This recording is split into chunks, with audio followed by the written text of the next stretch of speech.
The last few months in Silver Peak have felt like a lifetime. You've stared down things no one your age should ever have to face, and somehow you're still here, still standing, still trying to make sense of a town that keeps slipping sideways when no one's looking. People talk about the good old days, but for you, the good days were the ones where you weren't trying to stitch together a broken guardian. You remember the long nights in the forest, the cold metal of the Guardian of Silver Peak humming under your hands as you coaxed Harmony, Solver, and Watcher back into place. 3 lost minds, 3 broken pieces of something ancient and protective. You remember the way the forest seemed to hold its breath as the Guardian finally quieted, settling into its slumber again. And you remember the agency, the black Buick LeSabres, the clipped voices, the way they always seemed to know where you were going before you did. You slipped past them more times than you should have. You dodged their traps, their questions, their attempts to make you disappear into some nameless program. You learned to recognize the smell of ozone and disinfectant that always clung to their equipment. And then there was the mysterious Professor Carter and his Lazarus project that was supposed to be a miracle, but you saw the truth behind the glass.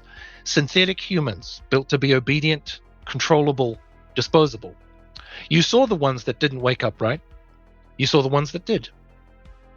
You didn't really stick around to find out too much about it. You remember the strange white room where you were accosted with a bright light. You remember your memories being rewritten and restructured, almost folded in on themselves. You would have been lost were it not for Mr. and Mrs. Johnson from the Silver Medal Bakery, who pulled you out through the mysterious baking they provided. And then there was Jeremy. Sweet, awkward, intense, brooding Jeremy, caught in a loop he couldn't escape, living the same moments over and over while the world moved on without him. You tried to help him. You tried to hold on to him. You tried to record everything on April's Walkman, desperate to preserve the version of him that you've noticed has been slipping away. Some nights, you still wonder if you actually remember someone real. But that was then. And this is now. And now something is wrong again. It started quietly.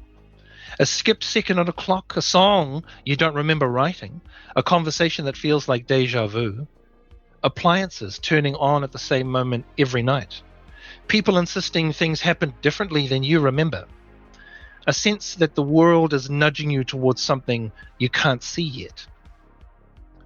The infection from the loop facility, whatever that is, has begun seeping into homes, into routines, into the edges of your thoughts. Somewhere out there, in this static between moments, you feel something pushing against you. Something that feels inevitable. Something that feels familiar. Something that feels like it's waiting for you to notice. The Guardian sleeps. The corporation watches. The loop hums, and Pinehurst holds its breath once more. The story isn't over. It's just shifting.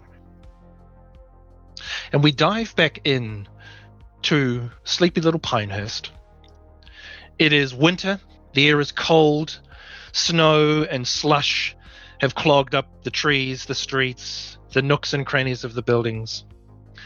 And the group of you have been summoned forth to the basketball courts behind your school, where one of you, Jack, has been called out by the current, I guess, school bully, Sally Veronica Putinesca, who has had it in for you ever since you filled water guns with lobster bisque and set off a massive reaction in front of the whole school. But what we'll do is we will dive into the owner of the only vehicle capable of transporting y'all. We'll go to you, Gareth. Where are you, and what are you doing to get ready to go and pick up the rest of the gang? Look, Gareth's been putting in an honest day's work since before sunup this morning, working for Jack's dad, and he'd heard rumors that Putanesca might be making some trouble, but he hadn't heard anything serious until the phone rang. Jack had called him from school to let him know that this was going down and that she might need a quick getaway. So he's made sure that all his choring's done. He's let Jack's dad know that he's going to be ducking out for the afternoon, but that he's up to date. And then he's going to start peeling out towards town to pick up April and Milton in his four-door 1970s pickup. The radio has a tape deck in it, and it's got some of that newfangled loop tech in it that the previous owner had put in, but she still runs. Still got that internal combustion straight six under the hood, and the roar of the engine through the open windows because the AC hasn't worked in a fair while helps keep his head clear. He likes the cold air, but even though he knows he's going to have to close up once the softer kids get in. And so he's heading towards Milton's place. Sweet.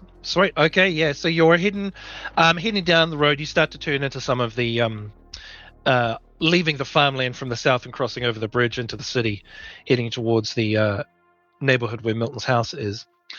And you pull up outside Milton's house. Milton, I assume you're still at your house with your parents, yeah? Oh yeah. Milton is furiously getting ready for what he sees as the colossal bout between titans. In his mind, he is so amped for this fight. Mm-hmm. He's in his bedroom, which is in complete disarray. His electronic bin with all the wires and gadgetry and transistors and circuits are sort of dumped out, and he had been working through that earlier.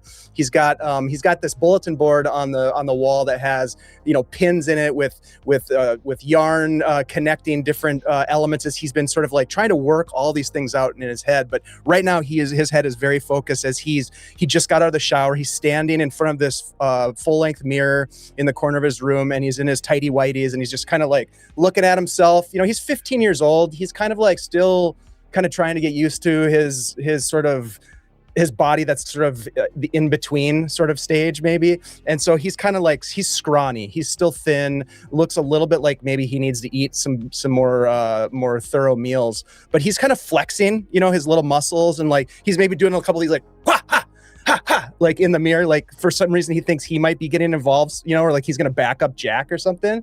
And then he runs over and like pulls on his jeans. They've got a hole in the knee, and he throws on, he's got like a Dungeons and Dragons t-shirt that he pulls out of like the dirty clothes laundry and like smells it. Good enough. Throws that on, puts on his hoodie, and then he reaches over and he looks to his backpack, which he always has his backpack with him. He goes in, he opens it up, and he looks inside, and it's got a couple of books and a notebook and a little bag of electronic parts and whatnot. And then he makes sure that it's got his most prized possession, which is his Dungeon Master's Guide 2nd edition. And he picks it up, he opens it up, and just goes, "What would Mordenkainen do?" Closes it up, slides it back in the backpack, zips it up. The zipper's broken, so he has a like a big safety pin that he pins through it to keep it closed. Throws it on and hoists it onto his backpack, and then he runs down the hall. "Mom, Dad, I'm heading out. I'll see you later." You hear your mom's like, "Milton, honey, there's a truck out. Oh, it's you? Okay. Yeah, that's right. Gareth.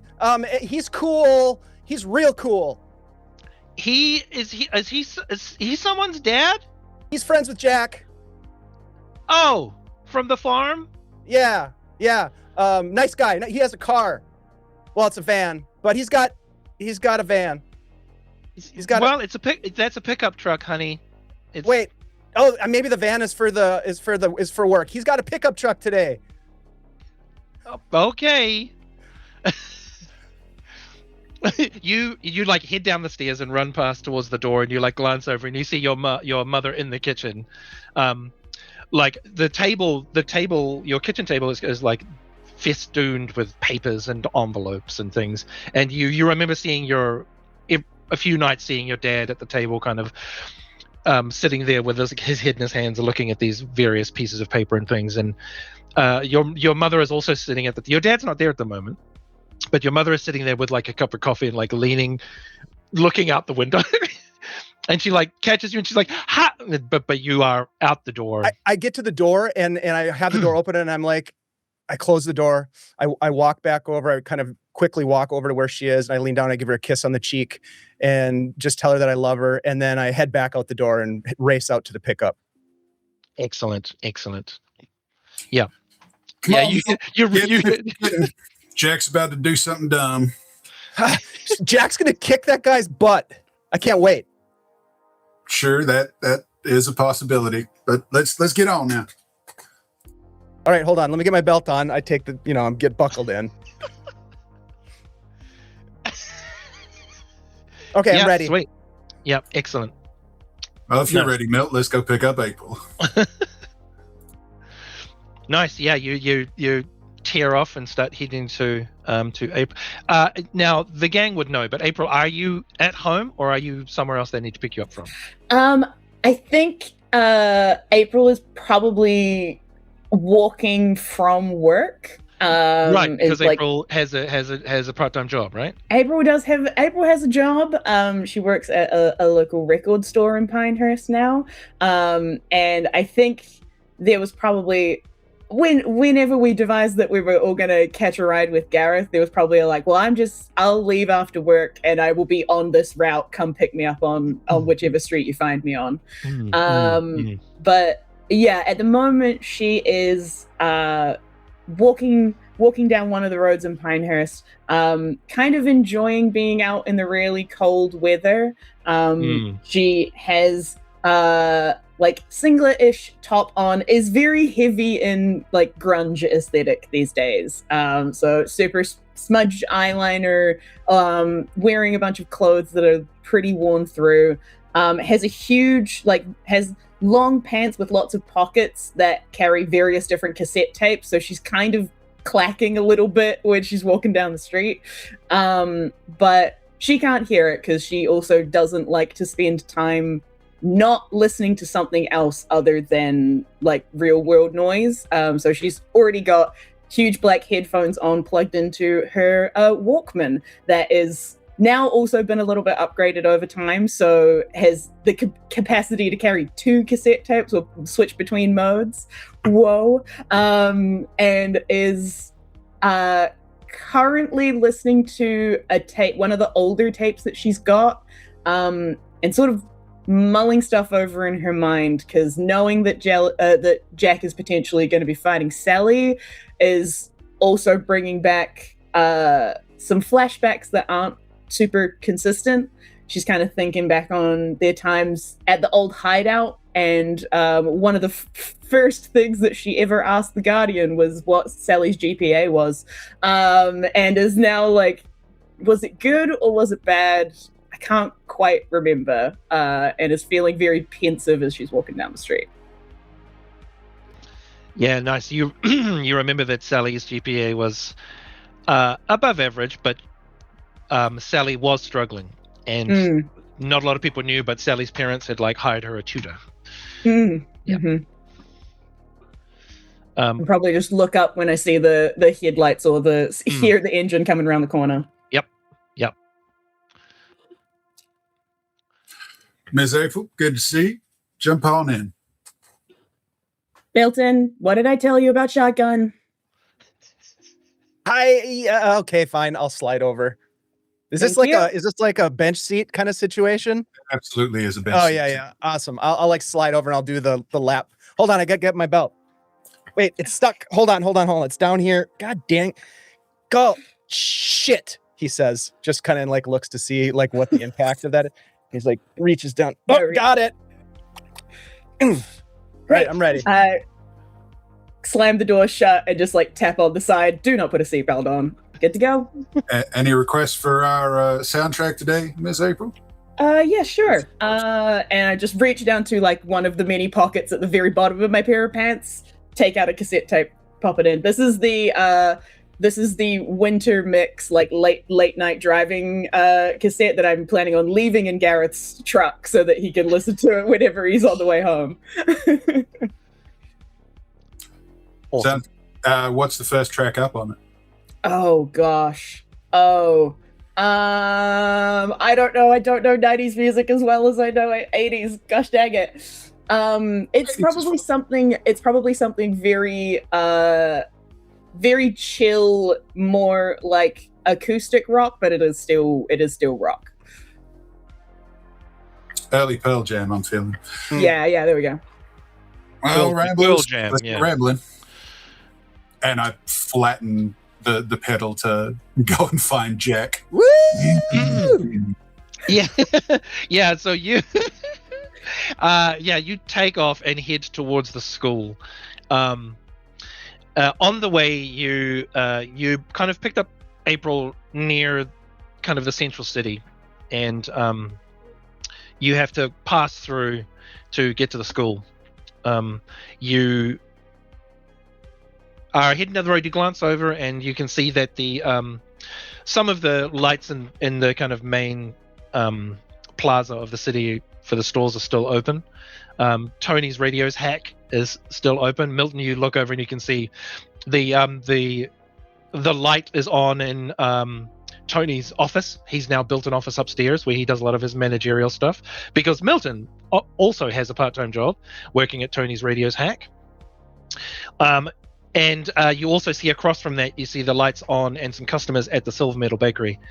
And Mr. and Mrs. Johnson are not serving food. It is their service bot, Walter. You remember that you haven't actually seen Mr. and Mrs. Johnson for a few days. From people have been talking around town, it seems like they're both a bit sick, a little bit unwell. But other than that, you kind of head through town.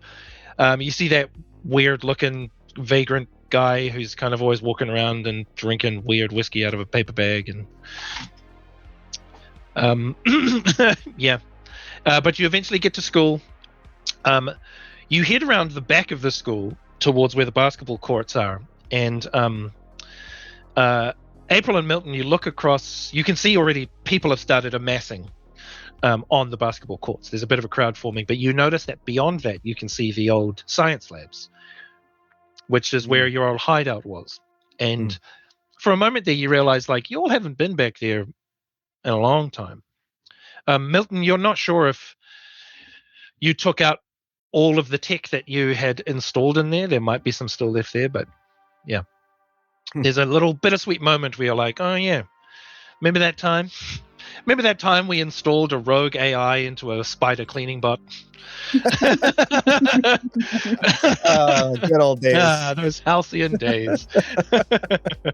But yes, you can see a bunch of people screwing up. You see Sally Putineska, who is, over the years, has become a little bit taller and has filled out a little bit more. Much like Jack, Sally has stopped being. She's still kind of a bully, but when you were younger, she was kind of one of the Heathers.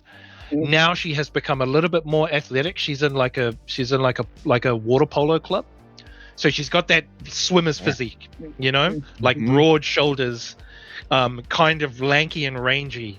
Stands like a good head taller than Jack. And Milton, you and Jack know that Sally's been kind of a menace for a lot of people in the school, but specifically Jack. There was some weird thing going on there. Maybe it was sports related, you're not sure, but you and Jack and April as well, you kind of remember that Sally kind of always picked on Milton, and then suddenly Sally's like venom changed to Jack for some reason. But you can see her. She is standing in. She has like Doc Marten boots and like the tights underneath a. Is it a kilt? Is it a skirt? Who knows? But she's also wearing like just a t-shirt, and is like warming up her shoulders. Her hair has been cut short. She's given herself an undercut. She's standing there staring across at Jack. Emily, what's Jack looking like, and what's Jack doing? As you hear the like of the truck. How long have we been like facing off for? Probably like a good 10 minutes. I think Jack's, if she's doing the whole thing where she's like rolling her shoulders and she's like posturing, I think Jack's just sort of ranging, kind of waiting, not posturing, not bouncing, just oddly calm. Yep. Yep. Are we waiting for anything in particular? Otherwise, Jack's gonna start baiting. Yeah, I think. I don't know. That's up to you, Emily. Was Jack waiting for the gang to show up? No, I think I don't think Jack was expecting the whole gang in the first place anyway. I think just rang to be like, I might need a pickup. Gotcha. No, so she's gonna she's just waiting, and Sally's posturing. Yep. Jack's gonna lean in and be like, hit me. Just hit me. Come on. You see Sally's like, you organized this. Oh, just you wait. They're gonna need to carry you out of here. I am waiting. I've been waiting. I'm bored.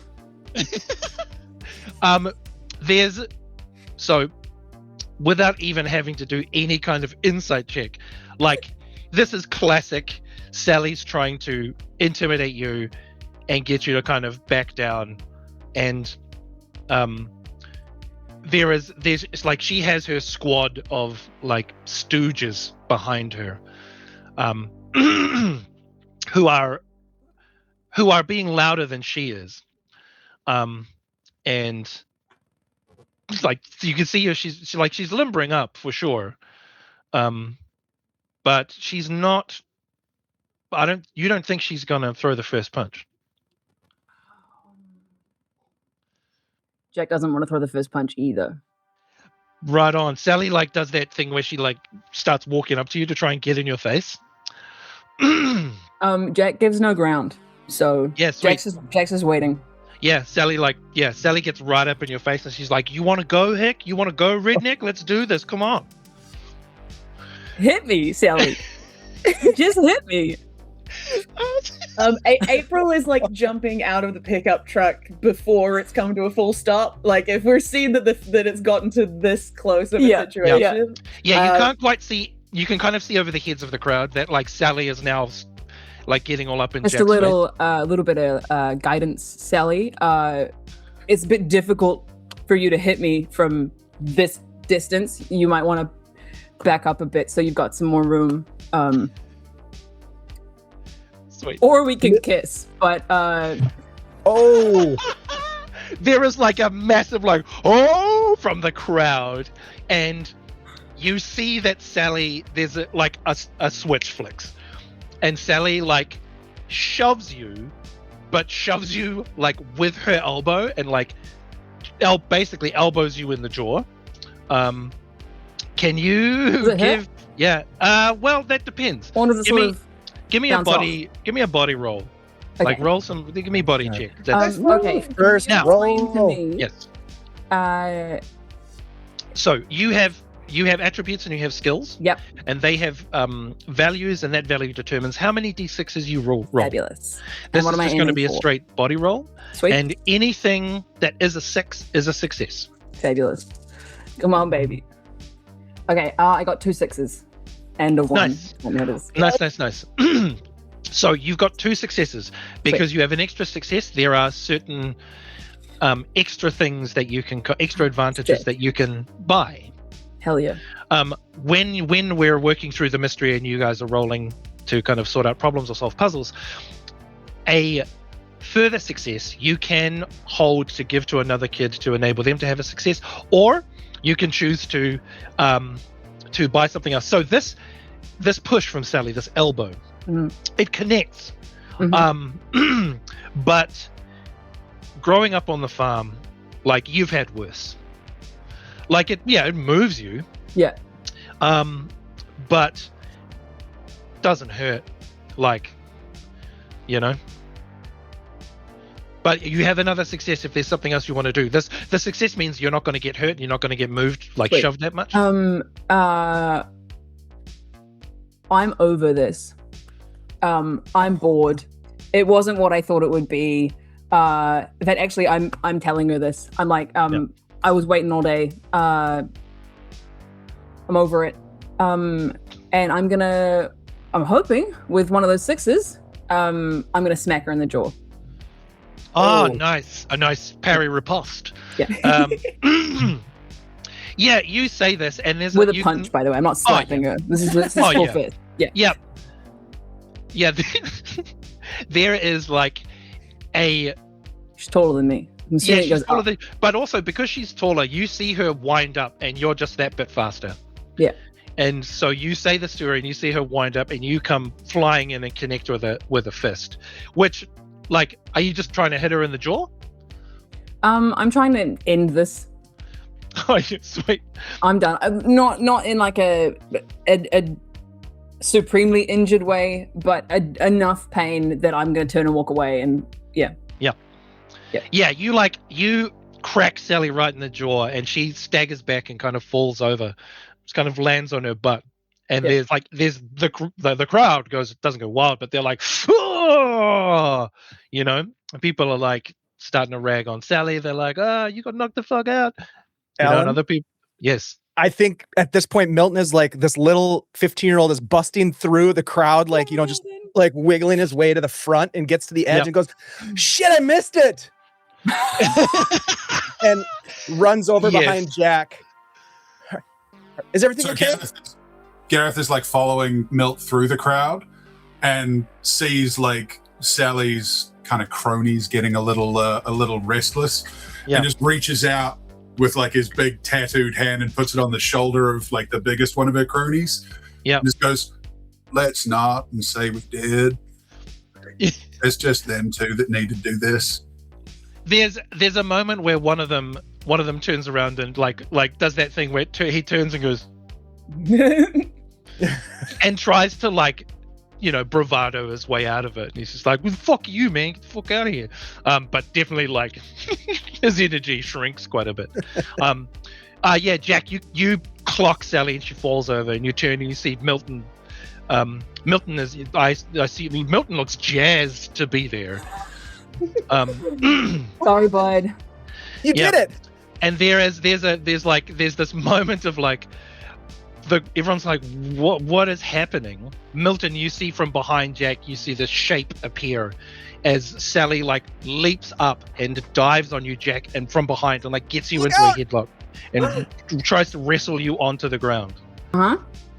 Yeah. Can you give me another body check just to see totally. if you can? Oh, I rolled 3 1s. Oh no. Now, should you roll failures and no successes in this game, you have the option to push the roll, which means you voluntarily take one of the conditions and you succeed, or you may use your iconic item if it's narratively appropriate, which gives you 2 more dice to roll. Can I use my iconic item? If you choose to take the condition, you re-roll everything that wasn't a success. Okay. If you use your iconic item, you just get 2 more dice. I see. Okay. If you, I'll push. Sure. Which condition are you going to take? The injured condition. Okay. So re-roll all of those. Can I also use my iconic item? On top of? If you feel like it's narratively appropriate. How so? How would you use it? I mean, okay, I feel like we're heading towards the ground. I'm probably not going to reach into my pocket and pull out my hip flask. It's a bit difficult. Okay, come on, baby. No successes. Oh, no! I'm aiming for 6s there. Just 6s. Yes. No, and I'm not adding anything. No, just getting the shit beaten out of it. Milton sees this happening, and he is going to like grab onto the opponent and try to like pull them off. Yeah, give me a body roll. Oh God. Can I note that Jack looks happy? Oh, yeah, okay. So Jack, you good. like Sally lunges on you, and just I think the extra kind of size of Sally brings you to the ground, and you feel like your elbow and your shoulder slam into the concrete. Yeah. And like that arm kind of goes numb for a bit. Yeah. But yeah, Sally is like on top of you, trying to like essentially like kind of like thump you in the head and like ground essentially and pound. Yeah, ground and pound. But Milt, what'd you get? Milton totally fails, but he grabs on and he's just like, get off her. I rolled 2 twos, no success. Yeah, so Milton, you catch an elbow as Sally's like going to town on. Yes, April. April's at the back of the crowd. Has not gone up to watch the fight because she's expecting Jack to win, so she's just waiting for that to be over.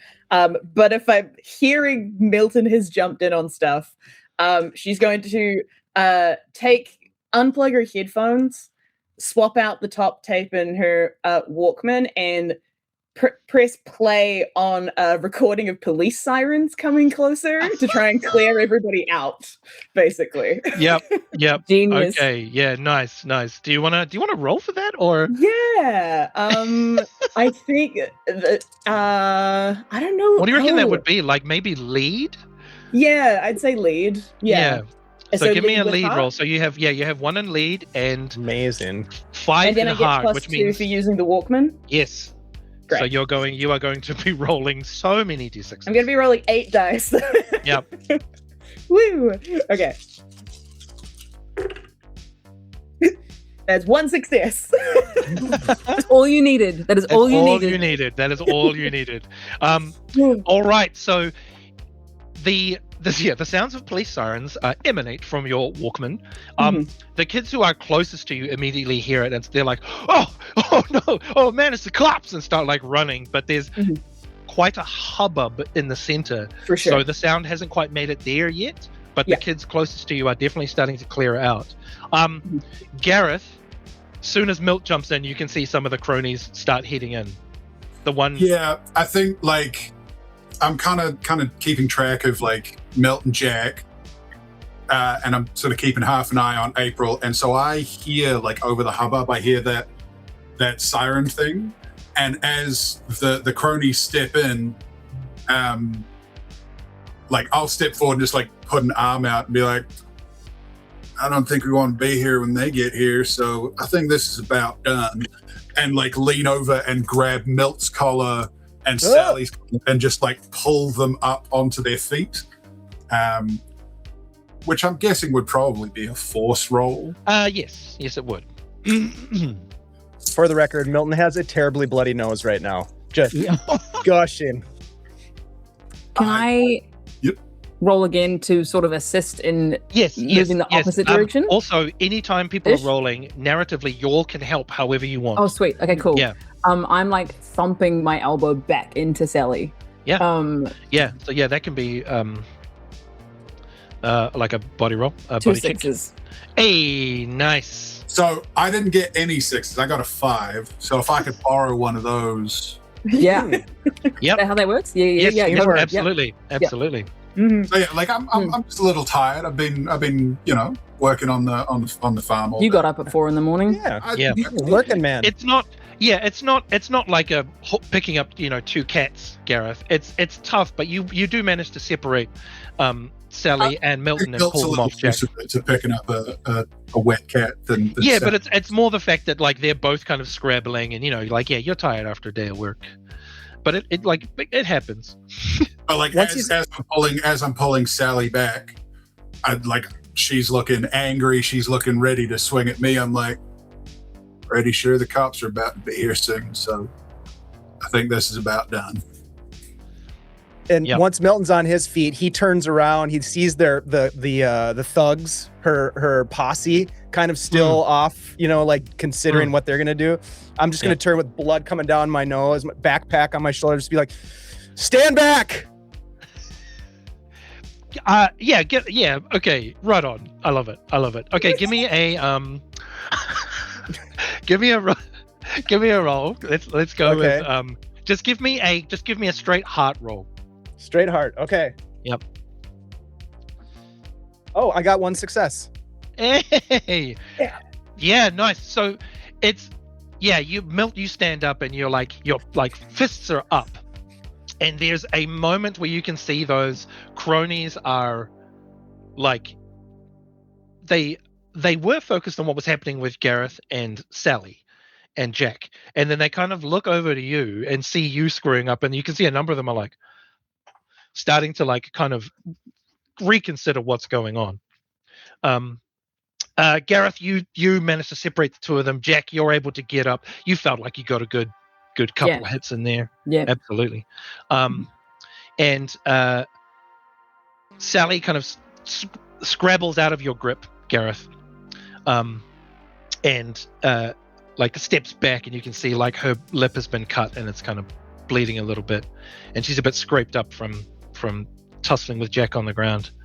And she does the classic like wipes the blood off, and she's like, "This isn't over." All right. Jack's like, I'd say everybody great. got exactly what they earned here. So Look forward to it. Yeah, you're like, yeah, Jack, you say that, and you see like Sally. Tomorrow? Sally's just like, whatever, loser. Like turns around and walks off, and people like a lot more people are starting to hear the sirens now, and kids are starting to like scarper. Just turning up the volume with a practiced amount of time that I know is like relatively realistic. Yeah, nice. feeling better, Jack?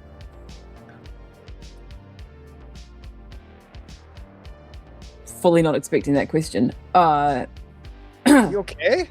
Yeah.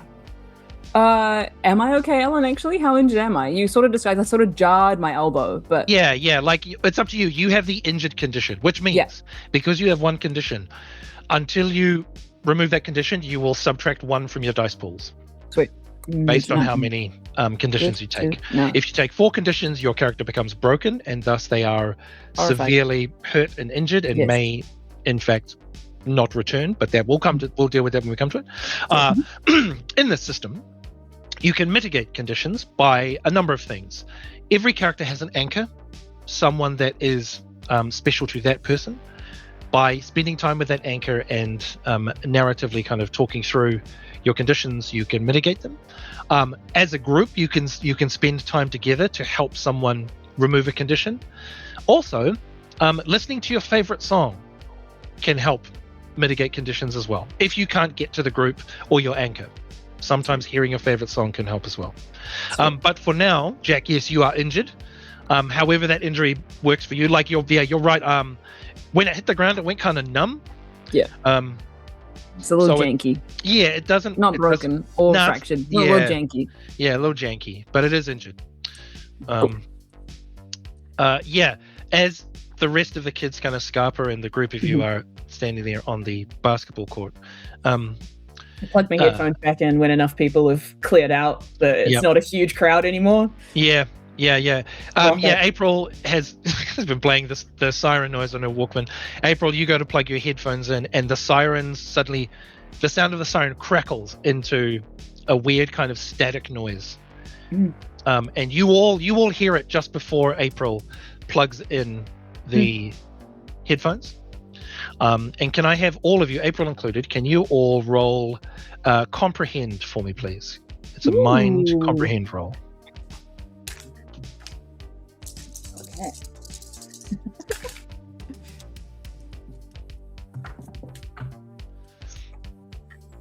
I got 1 6. I got 1 6 too. 0. I got 1.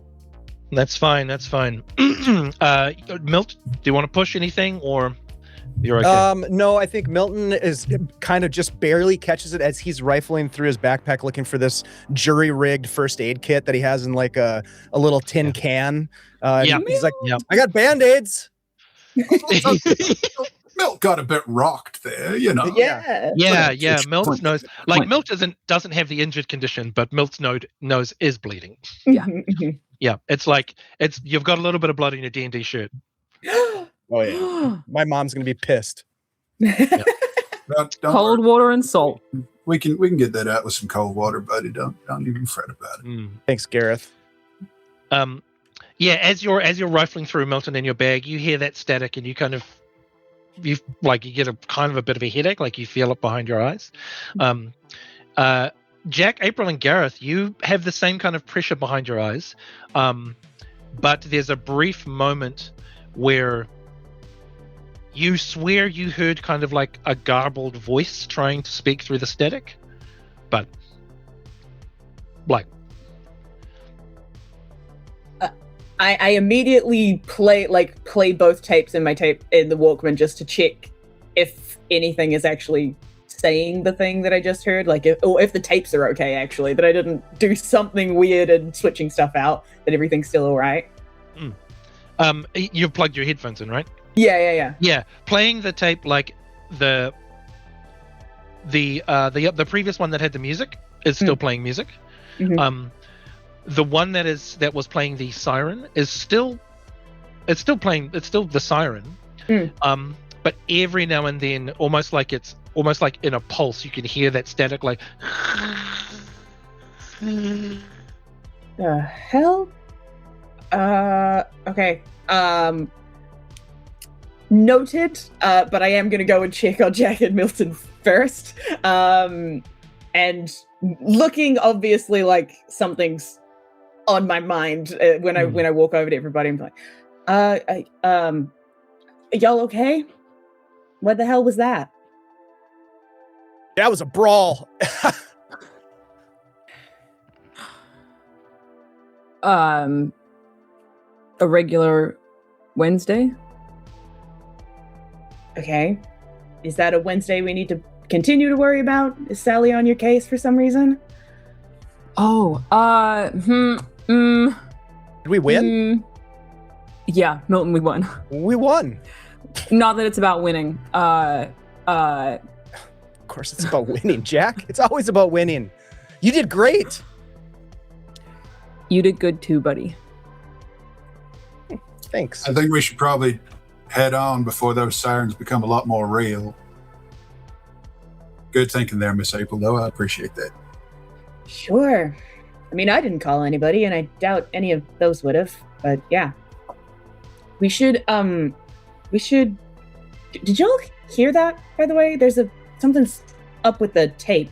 There's like a staticky thing that was not there. This is just it's an old tape, but it shouldn't be doing that. You all heard that, right? Yeah, I heard it, but I thought I hit my head a little. My body feels like static a little bit right now, so. Sure. I did hear something. Jack and Milt got their bell rung pretty good, so. Yeah. I'm fine. Jack again, really. Milton, do we have a speaker set up in the old hideout? Did we? I don't know what's still in there. Yeah, we did. Are you thinking what I'm thinking? Wait, guys? y'all in a hideout? Yeah, it's so cool. We had booby traps, and there was it was hard to get in, and it was very secure. It was cool. It's still cool, I think. I mean, I haven't been there for a while, but maybe. Jack's behind Milton, and Jack goes. I mean, I feel like y'all had a very different high school experience to me. You had booby traps and alarm systems. Hmm? Where did you go to high school, Gareth? Well, I was. What was your favorite subject? I mean, I kind of enjoyed English. If I'm being honest, that was probably my favorite subject. I had this really cool Professor Carter. I don't know if you had like your favorite teacher or something, but he's not around anymore, I guess. But did he retire? I don't know. Huh? He's just not around. I mean, I'm kind of interested to see this hideout that y'all had for a while. Like, let's get on. All right. Sure. Yeah, I'm gonna start. I would look over at Jack and just give a bit of a look of like good kind of look. Oh, you do? Oh, Yeah. Yeah, Jack's like, yeah. All right, cool. There's like a gleam in Jack's eyes. Yeah. Jack's stoked. So is Milton. And as we're walking over there, Milton is at your side, Jack. He's like, okay, that was so good. Like, how did that feel? Like when you like, was that, that feel really good? It must have felt really good. Just, and I'm doing like Jack's air having punches. like a full moment of perspective where Jack's like, it's cool for me to do it, but,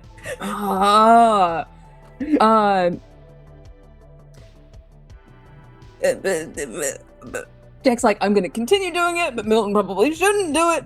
I think Jack. Yeah, Milton. It was a good time. It was a good time. Probably going to do it again. Oh yes. Next Wednesday. Okay. I think Okay. Jack This is was great. at Gareth giving her like a raised eyebrow and a very like long look. Jack's like, not going to do it again next Wednesday. Look, I jumped in there, but I knew you had it under control, but I couldn't, the adrenaline, and I was just like, I didn't even know, like I just reacted. I didn't even think about it. I You just saved me, Milton. jumped in there. Yep. You were a huge help. And now look at us. We've pretty much got the gang back together. And this is great. This is great. Milton, we hang out like every other weekend. What are you talking about? Yeah, but now Gareth is here too. Gareth, you have to swear that you won't tell anybody about this place. I do solemnly swear that I won't. I don't know who I'd tell, but I swear I won't tell Nobody. You can't tell nobody. All right, let's check it out. All All right, you head back. You head to the old science labs. Mm-hmm. I make sure to get to the door first so that Gareth doesn't get zapped. Ah, yes, yes. Thank you kindly, Miss April. I would have happily Yeah. opened the door for you. Yeah, April, you open the door and it's like the electricity's not running, so there's no zap. Whoa. Yeah, welcome to our secret getaway. It is mostly empty. There are a few scraps of bits and pieces there. Some of the like the big theater curtains that Jeremy put up are still there. There's like bare bits of tech. You can see a couple of like speakers, but it's most of it's been cleared away. You're pretty sure you all cleared it away, but yeah. Someone in the school might have started clearing stuff away. There's still a kind of a pile of like old desks and chairs and things in one corner. Yeah, Much you like can everything else, you it's can see kind of on the empty. ground the tire marks left from where you like parked a van in here. Mhm. Yeah. I'm not sure what I was expecting. I guess it kind of was this. In Milton's defense, it did used to be way cooler than this. It was really cool. I mean, it's still pretty cool. I'm not saying it's not cool. It's dusty. Yeah. It's something different in my head. Is what I mean. It was bigger. Yeah, it smells terrible. Something definitely died in here. Jack goes looking for it. Thank you. Yeah, I'm gonna go looking for a speaker. Yeah, Mhm. eventually you find a half liquefied like river rat, massive. Oh. Yeah, but it's been there for a while. Is it cool or like gross? It's gross. It's so gross. Okay, Jack. Like if it was just like a dead kind of desiccated rat, you could Yeah. be like, "Whoa, check it out!" But this is Yeah. like half of the rat is now just sludge. okay. Yeah. I'm gonna go looking for something to scrape it off the floor with. Yep. There is. You definitely find like it's like you find like a clipboard Yeah. and like an old like specimen box that you can. I toss everything, including the clipboard, out a window. Yeah, that help. That does help. That does help with the smell. Not all of it, but most of it. Yeah. So Yeah. yeah, you're in there. Are you just going to try and hook up the?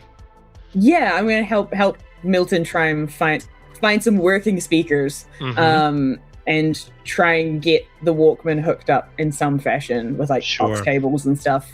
Give me a tinker roll. Either April or Milton or both of you. And maybe just a fuse box. Throwing an eye around. Does Gareth spot like a tall wingback chair anywhere in there? No. Oh. Yeah, no. Like a lot of the stuff that April, Milton, and Jack have kind of told you about in passing, like that's not here. Mm-hmm.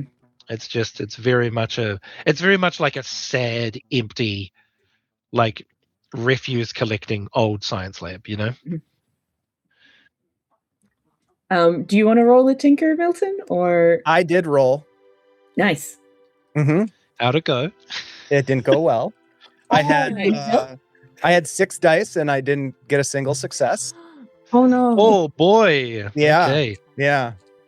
I think Milton is sort of he's upset about the condition of the space and the memories of what it was before, and sort of the disappointment that he can kind of maybe sense, even if it's not real, he senses it and it's maybe internal to him, but he's getting like, it's my friends are disappointed. And so I'm going to push it and I'm going to take the upset condition. Yeah, go for it. Reroll all those dice. And I got 1 success. Okay, nice. There's a moment, Milton, where you look around and the gravity of what was lost really hits you, and it becomes tough. But fossicking around in the wires and the cables helps you to kind of pull your mind away from it a little bit, and you find the cables you need to be able to link April's Walkman to the speakers. And there's a you turn around and there's a moment where you kind of turn around and holding up these cables. You can see April and Jack. Jack is still looking out the window at something they threw out there. April's looking at you to see what to do next. Gareth, you see Gareth kind of looking around at the estate of it all. And just out of the corner of your eye, you can you kind of catch the movement and look towards the door, and you think you see a kind of pale-faced, bleary-eyed, dark-haired, lanky kid, and then you blink and he's not there. My dad always says control the things that are able to be controlled and not worry about the things that you can't control. Here's some wires for the speakers. Thanks. Yeah. You okay? I don't know. Yeah. How's your nose feeling? Oh, that's fine. I think it looks kind of cool. I mean, my shirt's stained, but this place, though, it's just, we haven't been here in so long, and this used to be like our place. I don't know. I feel like there's so many memories that just sort of fade. Yeah. I really wish we could get back, you know? I wish we could get everybody back together. Yeah, like as Milton's kind of having this conversation with April, like all three of you can look and you see that, yeah, it looks like maybe that punch to the nose really did affect Milton. Like he looks quite, like his eyes are a bit red, and you know, like he definitely looks like but it was probably that elbow to the face, right? Mm-hmm, mm-hmm. Like that'll make anyone teary-eyed.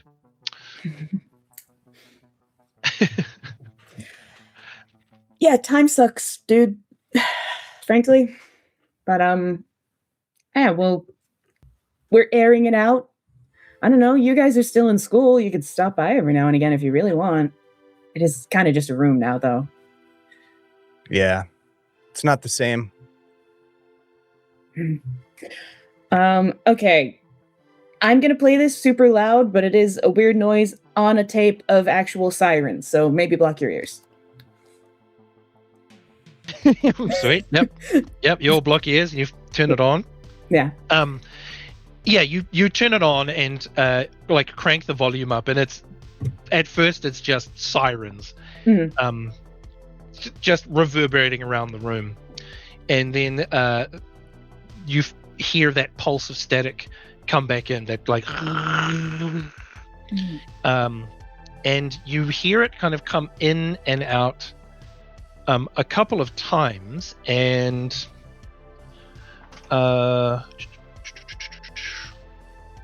there is a point where you can see that when the static comes in and out, you see other pieces of technology that were there. Like there's an old like VCR player and one of those cathode ray monitor, screens.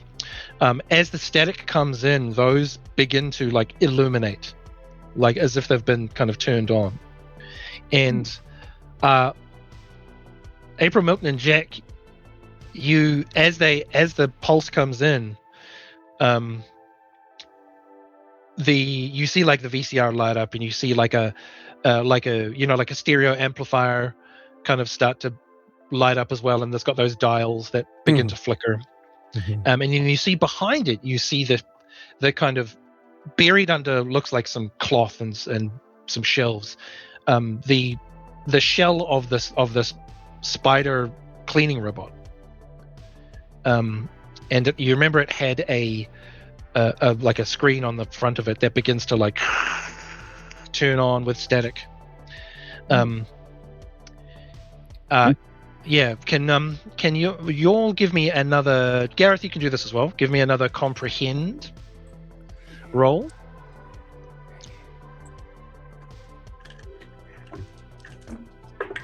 Yep. 2 successes this time. Nice. De nada. Oh.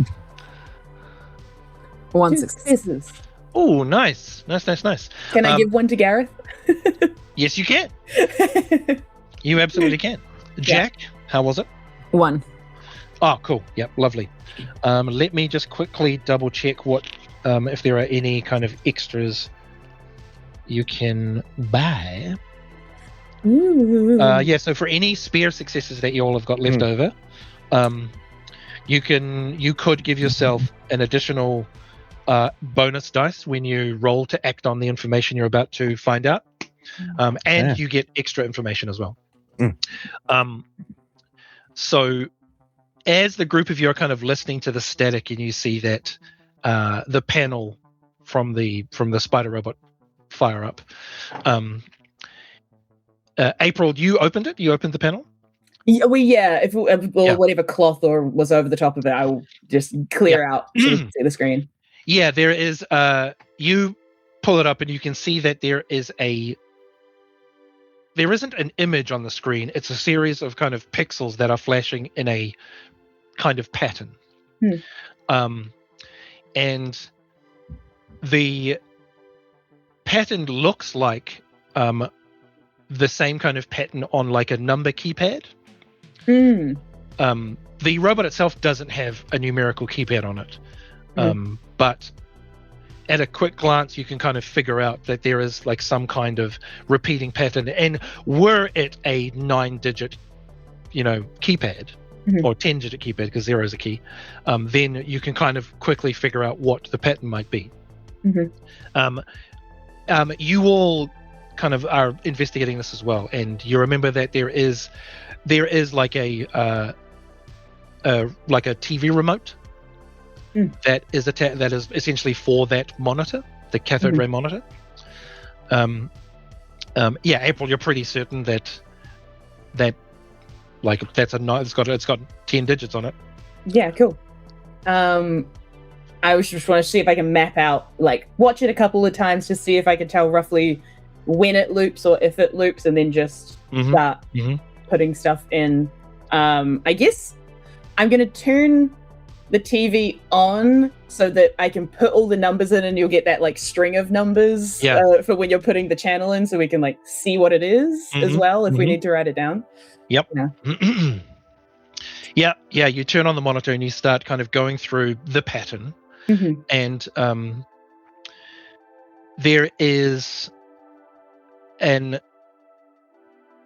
there's a fluctuation of like brightness and color in the static, and then this pattern of numbers repeats across the screen, and it keeps repeating and repeating and repeating.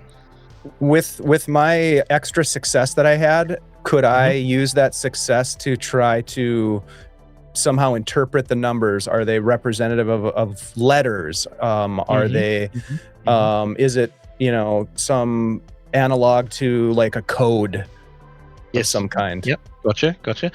Gareth, you were going to say one thing? Gareth was more along the lines of, I don't think I've seen a TV do that before. That's fun. Is that you, Miss April? You're from out of town, right? You didn't grow up near a loop facility? No, I mean there was loop technology that was part of most people's day-to-day life, but we didn't have a specific facility in town. No. Yeah, weird stuff like this happens a lot in Pinehurst. You can just be grateful that you're actually noticing it, because most of the people kind of just ignore things these days. Well, if it's normal for y'all, I figure you'll give me a heads up if I need to be worried about anything. Yeah. Nice. Milton, you look at the numbers and you think back to one of the new kind of telephones that your family has. It's like one of the wall-mounted touch-tone phones, and you quickly remember the arrangement of letters and the sequence of numbers. You quickly piece together and you try and run through combinations of what it could be, and you eventually realize that it spells out one word: ranger. Ranger. Ranger. I think it says ranger. What, like the mountain rangers? Like the station? Maybe. I mean in D&D, rangers are a class, and they like go and they like search for things, and like, they usually have a cool bow and like a cool cloak, and they like go out. Anyways, yeah. Sorry. Like a guardian of some kind, a ranger. I mean, there's the ranger station on the mountain. Well, the like office, but is it still open?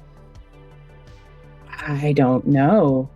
Oh, are there any? We know of other rangers like in town as a thing. Like, does that actually spring to mind of anything? Okay. No. The only thing that springs to mind would be the ranger station on Silver Peak. Yeah. Okay. Like the corporation security force, the kind of police force here now is just TCS. They don't call themselves rangers. They just call themselves TCS. Okay. And would we know if the ranger station is closed off or in the evac zone or anything like that? It's not in the evacuation zone. The evacuation zone is the other side of Silver Peak. Okay. I don't know. Have any of you in the last year, have you been up to the mountain? I will point out, up until about a year ago, post Guardian of Silver Peak, April's Walkman used to get kind of little signals that you could decipher were from the Guardian, like a means of the Guardian kind of checking in or making contact. Yeah. But about a year ago, those stopped. If that has led you up onto the mountain, you'd know whether or not the ranger station was open or closed. But if you haven't been up there in the past year, I don't know. I think April probably would have. I think so. Investigating, the messages for sure. Milton would have been right there with her. Well, then I'll say that about 6 or 7 months ago, y'all went up just to kind of check, because you've noticed as well in the past year, the section of the mountain where the Guardian lay down and went to sleep, in its kind of semi-organic bear form, it lay down and essentially reintegrated with the mountainside.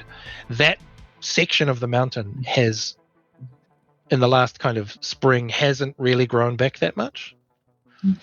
And people, people in town are like, they're calling that like they don't call it Silver Peak Mountain anymore. They start calling it like Bear Mountain, because they're like, oh, it's kind of in the shape of a bear. Oh, nature's so cool.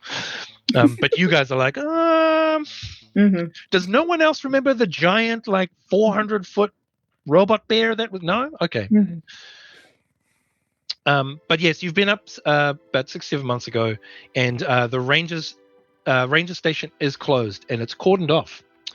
It's quarantined. There was a big sign from TCS, hazardous materials present, do not enter, that kind of stuff. Lots of like toxic and hazardous material signs. Oh yeah. Now that you've said hazardous materials, Jack's like, oh. Jack 100% would have attempted to get in at some point. Oh, yep. Yeah, the fences are pretty high. Yeah. The last time you tried to get in, you actually didn't realize the top of the fence was electrified. Hell yeah. And as you were climbing over, you got zapped and like thrown to the ground. 100%, yeah. Yeah. Yeah, whether or not the rest of the gang was there, that's up to you guys. But yeah, Jack, you've tried to climb those quarantine fences and been zapped. Yeah. Yep. I'll turn to these guys and be like, if we want to get in, it's electrified. We'll have to cut the power. The whole fence is electrified? Definitely the top. So what I'm hearing is if we bolt cut through the wire that isn't the top one, we'll probably be fine. Gareth, you're a genius. Bolt cutters. And I got some in the truck if we want to go take a look up the mountain. Hell yeah. Field trip.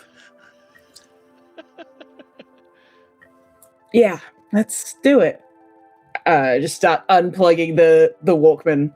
I think that April is a little bit more when the ranger station came out, or when we're talking about ranger station stuff, there is a bit of a like cold spot that hit in April's chest, because the moment, like, not hearing from the Guardian for a while, she's been waiting for something to be up with the mountain again, and now that this has come up, she's like, okay, this is it. This is the thing that was bound to start happening. But starts packing up her stuff. Okie dokie. Now, are you just going to head straight to the ranger station, or is there anything else you want to stop by and grab, or anyone you want to talk to? On the way, would my injured condition have alleviated from this hideout hang, or otherwise I'll put my favorite song on in the cab? Yeah, I'd say technically this isn't the hideout anymore. Yeah. So yeah, you'd have to. No, totally. But you said if we were together. Yeah. Well, that means if you're together with the intention of. Yeah, gotcha. Sweet. Yeah, like they would, if you guys were going to sit down and actually tend to your arm and do some checks and things. Cool. Yeah, but on the drive up, you can absolutely blast your favorite song, and that'll help you deal with the pain. Which is... And your favorite song is... Smells Like Teen Spirit by Nirvana. Yeah. Hell yeah. Yes. We're not going to play it because of copyright reasons, but you all are imagining that song now. Excellent. And they can't copyright your brain. Yet. Avoiding copyright strikes. Insert track here. Yeah. Okay, sweet. So anyone else want to do anything before you head up? I think like we're all piling into the truck, and Jack like slams into the front seat to load up the 8-track. I think she'll get like a half sideways glance from Gareth about those plaid stealing Seattle boys. They took and your Jack luck. is allowed to have shotgun, just not Milton. Allan, I don't know if you would allow this, but I think Milton would not want to interrupt Smells Like Teen Spirit at all. He thinks that's the coolest stuff, and he thinks Jack is such a badass, and so he's like loving this. But I do have the upset condition, and so I'm wondering if you would allow if kind of like in a very kind of whispered sing song. I'm going to like sing the lyrics to my favorite song. No, we're never gonna survive unless we get a little crazy. No, we're never gonna survive. You know what? I'm gonna say the drive up to the mountain. Yeah, that's 2 songs long. Two songs long. Yeah, it's 2 songs long. That's a 2-song journey. It's at least 4-song journey. Yeah. Absolutely. All right. As we do the switch to get some seal in there, I think Milt, as Milt's like coming over the top of the front bench to like slap his tape in, you'd see Gareth kind of look over, give him a wink and a grin, and you can just see him like tapping away to crazy. Hell yeah. No other motion from him. It's a good song. Like it is. It's so good. Yeah. Mm-hmm. And it's not those Seattle boys. Yeah, so that's right. So while your favorite songs are playing, Jack, Milton, and you're kind of calming down from the condition, what is one thing you remember about that situation that caused that condition?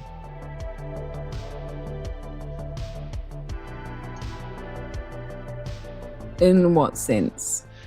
Just as you're listening to it and kind of focusing on the pain, what is something about the situation that gave you that condition that you remember? It can be anything. It can be like, the satisfaction of feeling your elbow connect with a rib, or, Yeah, I think for Jack, it's like that moment of free fall right before the first hit, like the anticipation of the first hit. Sitting in that moment. Yeah. Okay. What about for Milton? I think Milton, as Crazy is playing, and he's thinking about, in a world full of people, there's only some that want to fly, which is one of the lyrics, which I think is just absolutely amazing. It's a little crazy. Yeah. And he caught that almost vision, right? There was a moment where he sort of lost sort of his sense of everything that was going on, and he saw this vision of someone that he remembers but doesn't remember, and the time that these people spent together, his friends, 4 years ago when they were so tight. And now as he's remedying the upset condition and coming back to old Milton, he's like, we're back together. Like this is us. Jack's here, April's here, and Gareth is one of us. And so I think that's what he's focused on, is that realization that he's got a team again, or possibly there's hope for that to happen. Yeah. Awesome. Right on. Nice. Very nice. Very nice.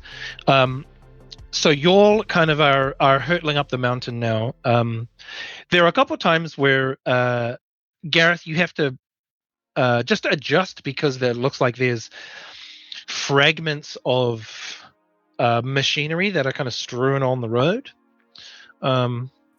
Occasionally have to put both hands on the wheel. Yeah, occasionally. Nothing too large, nothing like a log across the road or anything, but just spilled bits of robotics or machinery that look like they're on the road. And you're like, oh, what?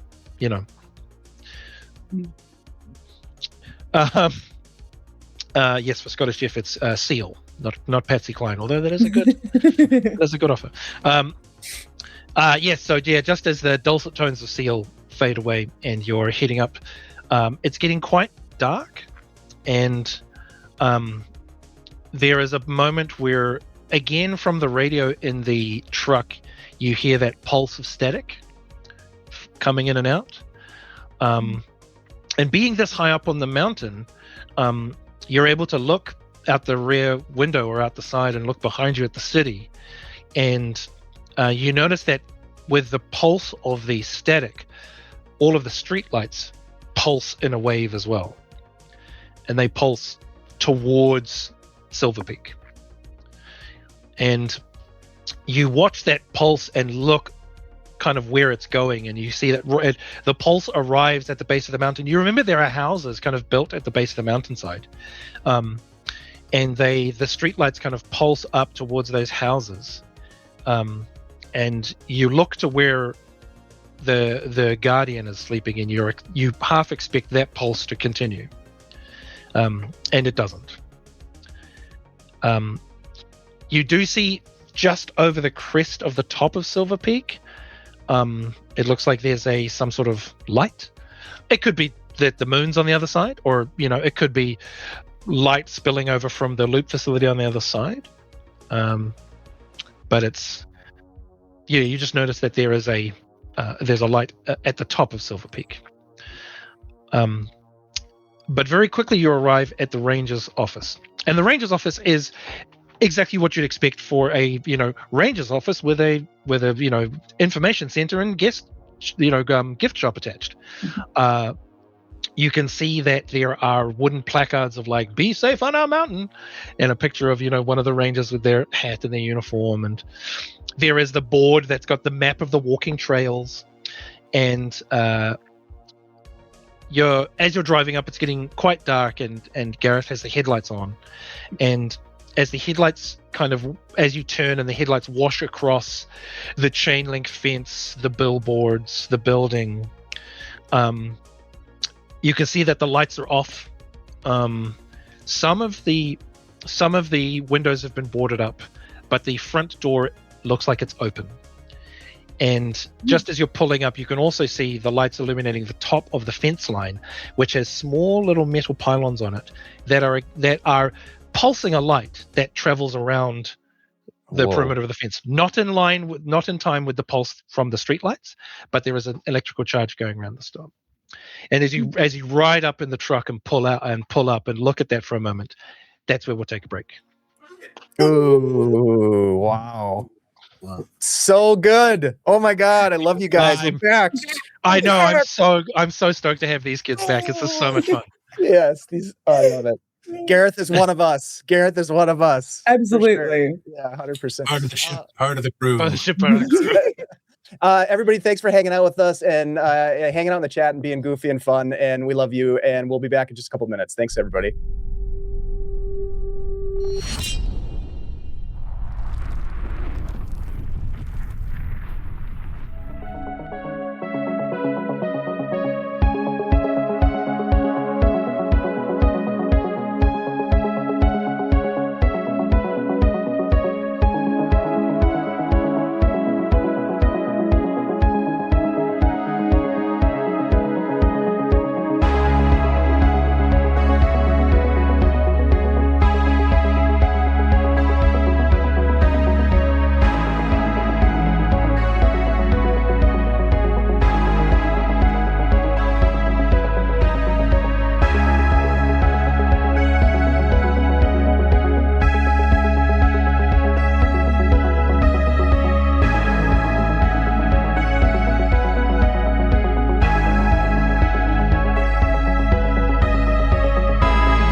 Huzzah! Okay, welcome back, everyone. Just before the break, the gang had pulled up on the ranger station on Silver Peak Mountain, surrounded by a kind of chain wire fence. From what we know, it is electrified at the top. There is a sign that says, "Keep out hazardous material inside." It looks like the windows have been boarded, and the front door to the ranger station appears to be open. But in the illumination of the headlights, considering how dark it is up here with the tree canopy covering a lot of the light, it's impossible to see what's inside. But you all are currently still in the truck, or at least getting out of it. Also, I will point out that when I present either a situation or a problem or a trouble or mystery, you as players are also allowed to suggest roles you think your character might do to achieve something you think you might want to try to achieve. So if you think there is something you want to gain out of this situation or learn or achieve, then you are absolutely free to suggest things. But this is currently where we are. Do we have any baseline understanding of what those pylons would be? Is that a security system thing? They look like your average kind of security pylons that would be on the top to electrify the top of the fence. Gotcha. Okay, cool. Yeah. So as Gareth swings out of the truck, he's going to go around to the bed and flip open the lid on the lockbox toolbox in the back. Scrabble around a little bit and pull out a long set of bolt cutters. Yep. Swing them up onto his shoulder, and he's going to walk towards the fence. But as he does, you see him bend down and grab a long strand of grass. Mm-hmm. And you just see him tap it on the links. The grass. Anybody who's grown up on a farm knows. Yeah, exactly. Yeah, testing electric fence. Yeah, as you touch the kind of middle of the chain link, there's a shock, and the top of the blade of grass get essentially vaporized. How many of y'all got rubber shoes on?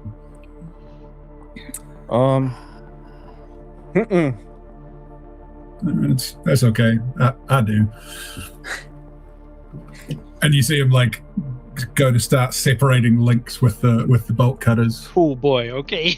Oh, you sure? Wow. Yeah, there is there's as the bolt cutters get close, you see there is an arc that jumps to it. Give me a buddy roll.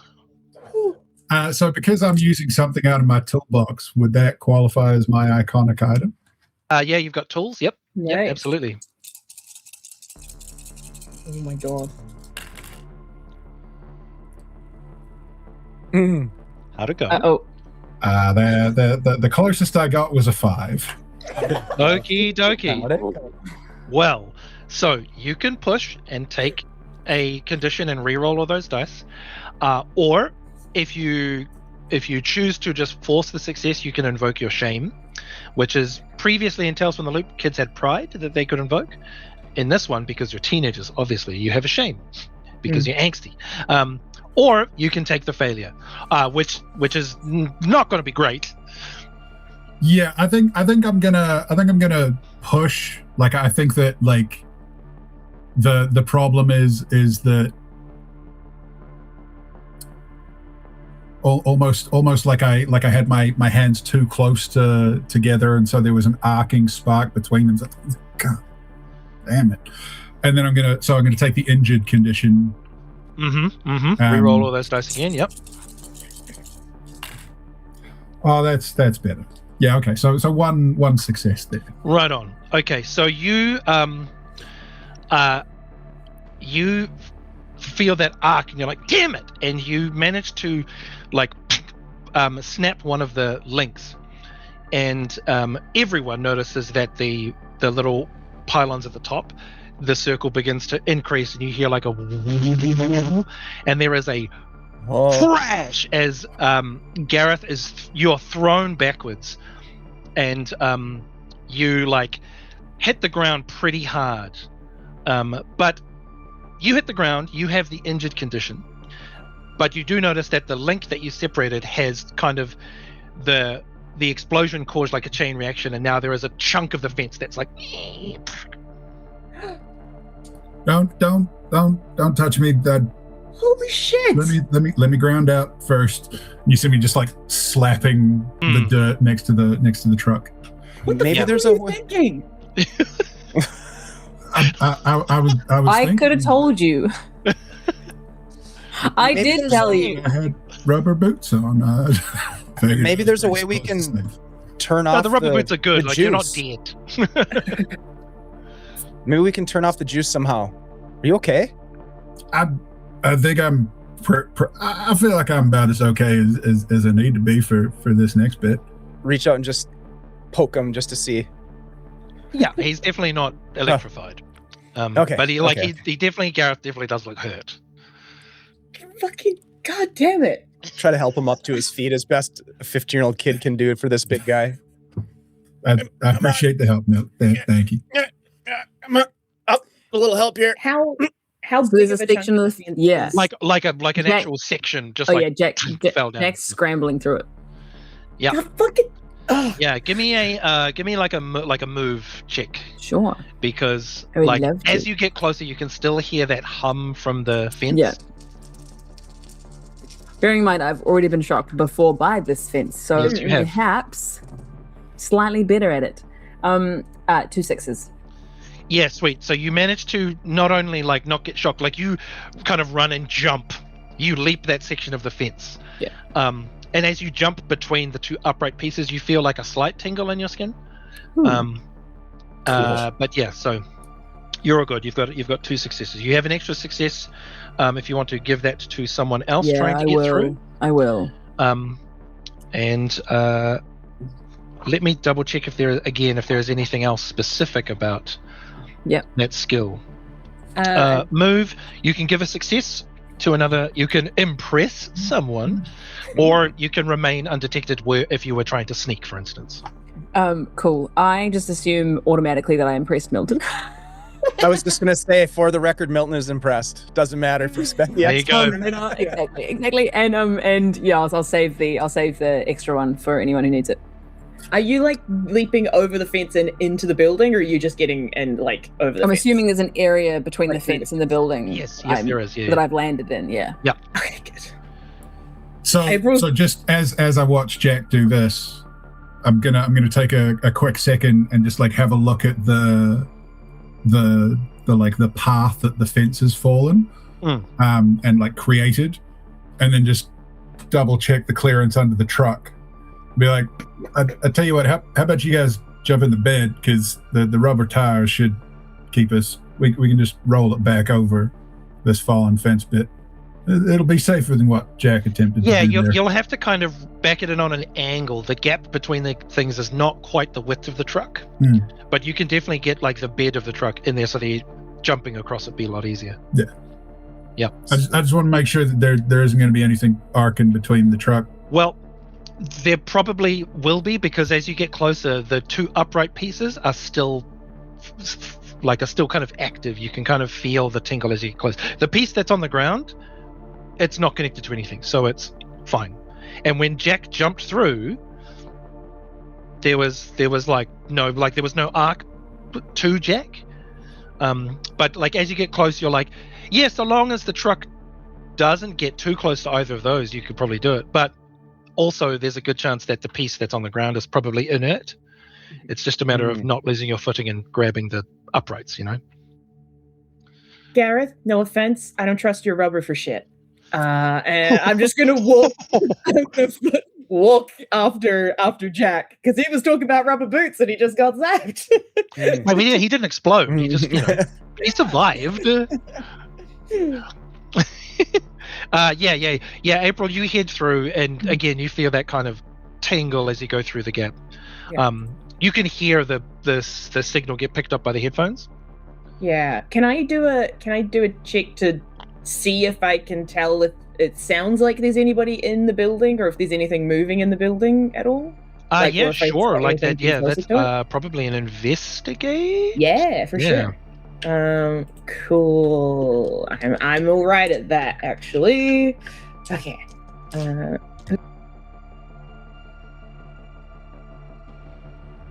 1 success. Cool. You like take a quick kind of glance around like 2 or 3 sides of the building. Mhm. You don't see any signs of like a light inside, through the boards. You don't hear any movement of anyone walking around. You listen quite intently, and you can only really hear like the creak of the trees. You know what I mean? Okay. Yeah.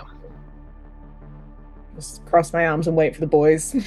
I'll just, after April kind of storms off, I'll just look at Gareth and go, I don't know. Sometimes she's just like that, but I think the rubber was a great idea. I mean, she's headstrong is what she is, and there ain't nothing wrong with that either. You head on. I want to have a dig through my toolbox again one more time. Okay. You need me to carry anything? Oh, you're good, Milt. You're good. I wouldn't want to weigh you down, none. Hey, I'm gonna kick the tire. Like I'm shooting the breeze with Gareth. I'm just gonna kick the tire. Where'd you get this pickup? I was on my way up here, and the car I had previously kind of died on me, so I figured I'd take some of the money I'd put aside and get something a little more useful to, well, the way I was heading. I mean, this thing is great. It got us all the way up here. I mean, shit, we're in winter now. I still haven't had to put the chains on her, so I'm pretty impressed with her. She's a good old girl. Chains on her? What do you mean? On the tires, Milt. Oh, when the snow gets deep, you put chains for on traction. the tires. Sure. I know what you mean. Yep. Okay, I'm gonna go, and I'm just gonna go and scramble across the fence panel to get inside the yard there. So as I'm kind of like looking at the ranger station, the fenced in area, like roughly how big would the fence line be? Are we talking about something that's like 20 meters by 10, or are we talking about something that's running 50 by 100? Probably close to like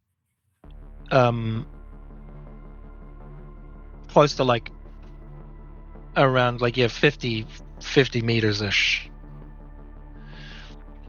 Like decent. The ranger station is relatively large, takes up most of that space. There's from the perimeter of the fence line to the nearest wall of the ranger station is a good like 8-10 meters. Yeah. Okay. Yeah. I think Gareth's just gonna step on through carefully. Yep. Carefully step through the fence line. Yeah. There's just that like tingle of being close to something electrified, but you're all good. Yeah, looking up, you can still see the security pylons that are still active are still like. I don't think anybody's inside. Can I see anywhere that like looks like power lines running to the fence? Anywhere that like looks like. You could make an investigate roll. From where you are at the moment, you don't see anything. Like you'd have to investigate and go for like a little wander around. April, you had a look and didn't see anything. Like no obvious like power line here. Yeah. But you were looking at the building, not the fence. Yeah, for sure. I'm gonna look to April and just be like, when I'm playing D&D with my buddies, sometimes like when there is a ranger in the party, they'll like look around for tracks and like sign of other people having been here before. So keep your eyes peeled for anything like that, tracks in the snow or pieces of clothing. I'm the ranger? Happened to... Yeah, you're the ranger. Okay. Yeah. Do I get like a badge? What? No, you don't get it's not that kind of ranger. It's haven't you ever read like Lord of the Rings or anything like that? I don't. I mean, I have Milt, and if Ms. April Strider, yeah, April and Strider, does that make me Boromir? I was kind of thinking that maybe you were a little bit more of a Sam Gamgee, but anyways, it doesn't make any difference who's who. Okay, just keep your eyes peeled. Well, do I get a cool name? You're Bilbo. Who? Huh. Your Don't worry about dildo? What did you say? I don't Who? even know what that word means. Or I'm not supposed to. Sure. I don't know, Jack. Has Jack found a door? I mean, there's the front door. Yep. Cool. What was Next door we open. your investigation roll, Gareth? No significant failures, but also no successes. Yeah, you kind of have a quick glance. It's pretty dark, and the opposite side from your headlights is like pitch black. You kind of try and squint and walk around and have a look, but you definitely don't see anything overhead. But yeah, you don't find anything. Jack, you are heading in? Yeah, I should have kept my torch. Yeah. Mhm. And didn't mean to cut Milton off, was just doing the action as Milton was speaking. Mm-hmm. Nice. Yeah, Jack, is everyone going in together, or is it just Jack kind of charging off? Milton's right there, after the conversation about looking for tracks and stuff, which I think I would do. I would look to see if someone else has been here before us. Yeah, give me but an then investigation. I'm going to be right up with Jack. Yep. That's an investigation roll for sure. Oh, yeah. Jack's like deep inhaling and being like, nothing dead in here. One success. Mm-hmm. Yeah, there's definitely no like footprint kind of disturbance of the snow on this front kind of landing of the ranger's house, or the ranger station. There looks like you think you can see some tracks from like maybe smaller animals that kind of were either living here or something, or you notice that there's some disturbances on the roof, possibly from birds, or some kind of creature that managed to get onto the roof, and but definitely no classic size 9s. So I'm going to be very sort of serious when I say this to Jack, 'cause I'm sort of like right there at their side. I'm going to be like, all right, Legolas, keep your eyes peeled for creatures. Jack, Jack, and you inhale. Mm-hmm. There's definitely nothing. A look in Milton. Yeah, you're like definitely doesn't smell like roadkill in here, but there is like a pretty like nasty kind of almost acidic smell. Oh. But it is pitch black in here.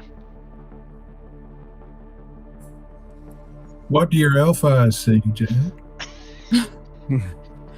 My what eyes? If there's electricity to the outside gate, can I test to see if there's a light switch in here? Yeah. Start fumbling around on the wall to the left and right, depending on where Milton. I'm not going to elbow Milton again.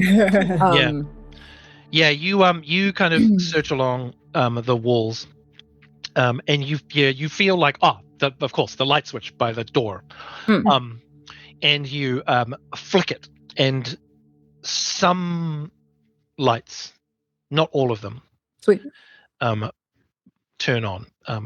There's a couple of lights, like Cool. hanging lights from the ceiling, and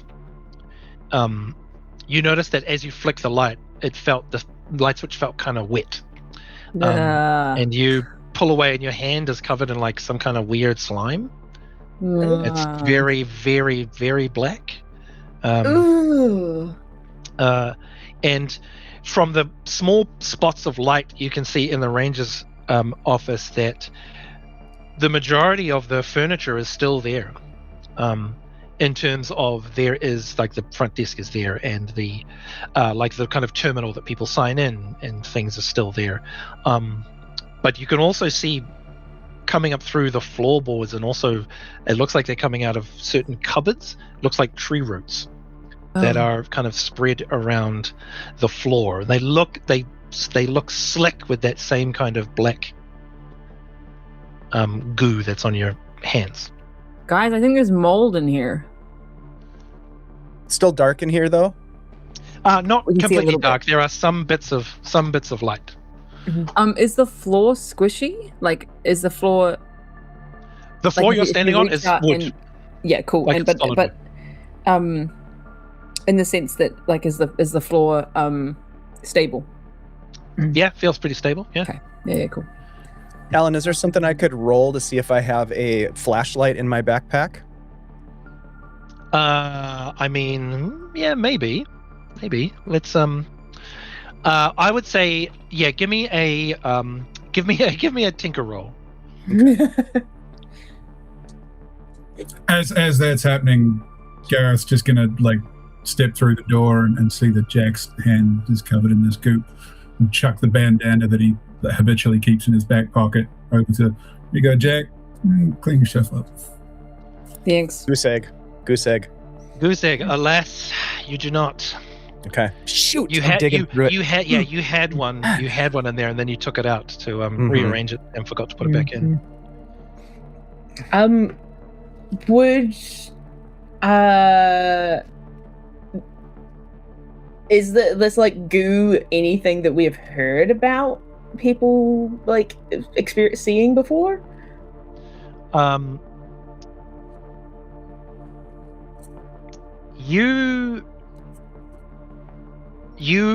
April, you and Milton actually, you both remember. In fact, all of you would actually. There have been points where people in the community, Jack and Gareth, people at the farm have noticed this. Milton and April, your parents have kind of noticed some things. People have been talking about like some people in the town kind of being ill, falling sick, very kind of strangely. And when houses started getting kind of shut down by TCS and these quarantine zones put up, like you heard people talking about like some people were calling it an infection, some people were calling it like an infestation of these houses.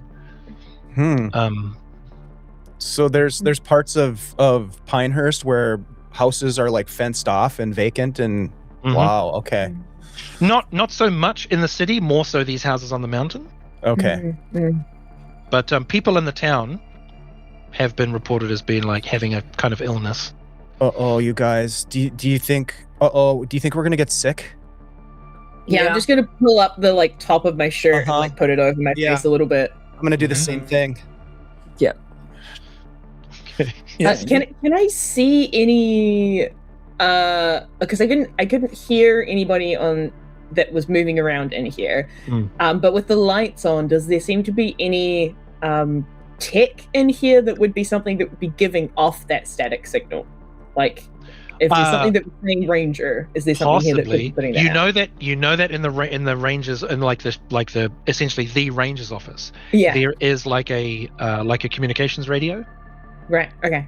I'm gonna start making my way around like the edge of the room to see if I can get to that office. Be careful. Be careful. Yeah, I used to be a dancer. I'll be all right. Don't you touch the walls. Don't touch anything. Maybe. Got it. Yep. April, you head towards the sheriff's office. And the door is closed. But you can see that there is like, it's one of those classic like frosted glass that says sheriff's office, like Ranger's office, you know? You see that there is a light on in that room. The light coming through the frosted window looks a bit muffled, and as you get closer to the door, you can see looks like some of those tree roots coming out from under the door. Okay. Is the door's locked, you said? The doors aren't locked, no. Okay, cool. I'm gonna just try and push it open. Like, probably, I don't know. I'm trying like put my hand in my pants pocket so I'm not actually touching the door, but you fashion a way to kind of wrap your hand in something and try the door, and you turn the latch and push the door, and it opens before it then stops. And as you kind of realize that it's stopped, you hear like a cracking and a snapping sound, and the door opens again, and you see that some of the tree roots have kind of snapped and fallen down. And you open the door into the sheriff's office, and you can see the radio on the desk, but this room is almost completely engulfed in these tree roots. Whoa. You open the door, it smells terrible. Jack, I don't know about that no dead things thing. But you can see that the stereo is on. Okay. The light on the stereo is on, and you can kind of hear. You know how they have that headpiece you can listen to? Yeah. You can hear like the crackle of static. Is there because Ruby doesn't know these equipments well enough, but is there a possibility that there is an additional jack that I could plug my headphones into rather than have to touch gross headphones in gross room? Yes, you could. Yeah, absolutely. Great. I'm gonna I guess I'm gonna take a step into the room, into the place, like whatever section of floor has the least goop. There is no section of floor that doesn't have goop on it. Great, cool. I will tiptoe step into the room and get one foot as far in as I can, so I'm just kind of balancing on the foot and then plug the headphone in. It is unfortunately quite far away. Okay, then I will walk into the room. Okay. Give me a move check as you try and navigate the stable parts of this. Yes. I'm still quite good at move. This is a body as well? Body, yep. Move body. I'm not as good as I used to be, but I am still quite good. That's a success. Nice. Just the one? Just the one. Yeah. You find kind of some parts of the texture of these tree roots. Some of it's quite brittle, and when you step on it, it kind of cracks and kind of falls away. Some of it's like squishy and gross. Mm-hmm. But you manage to kind of move your way through it without losing your balance, without splashing any on you. Mm-hmm. And you get to the radio. I want to plug my headphones in. As I'm walking across the room, I'm thinking about the nearest trash can I can throw my shoes into when this is done. And then fire. Yeah, exactly. Mm-hmm. And then I'll head over and just plug my headphones in to see if there's any more other message here now that we've made it this far. Yeah. While April is kind of doing this, is the rest of you doing anything? You watched her open the door to a room full of this crap and then just walk into it. Jack will have wandered over. Yep. Yeah. Both out of curiosity and because you shouldn't leave a team member behind. Oh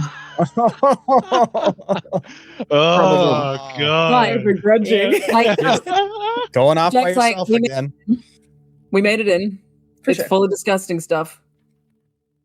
I'm done now. Jack will wander over to render any assistance required. Cool. I think Milton, while this is happening, will make his way over there too, but I think he's really curious of what these like roots are, and like it just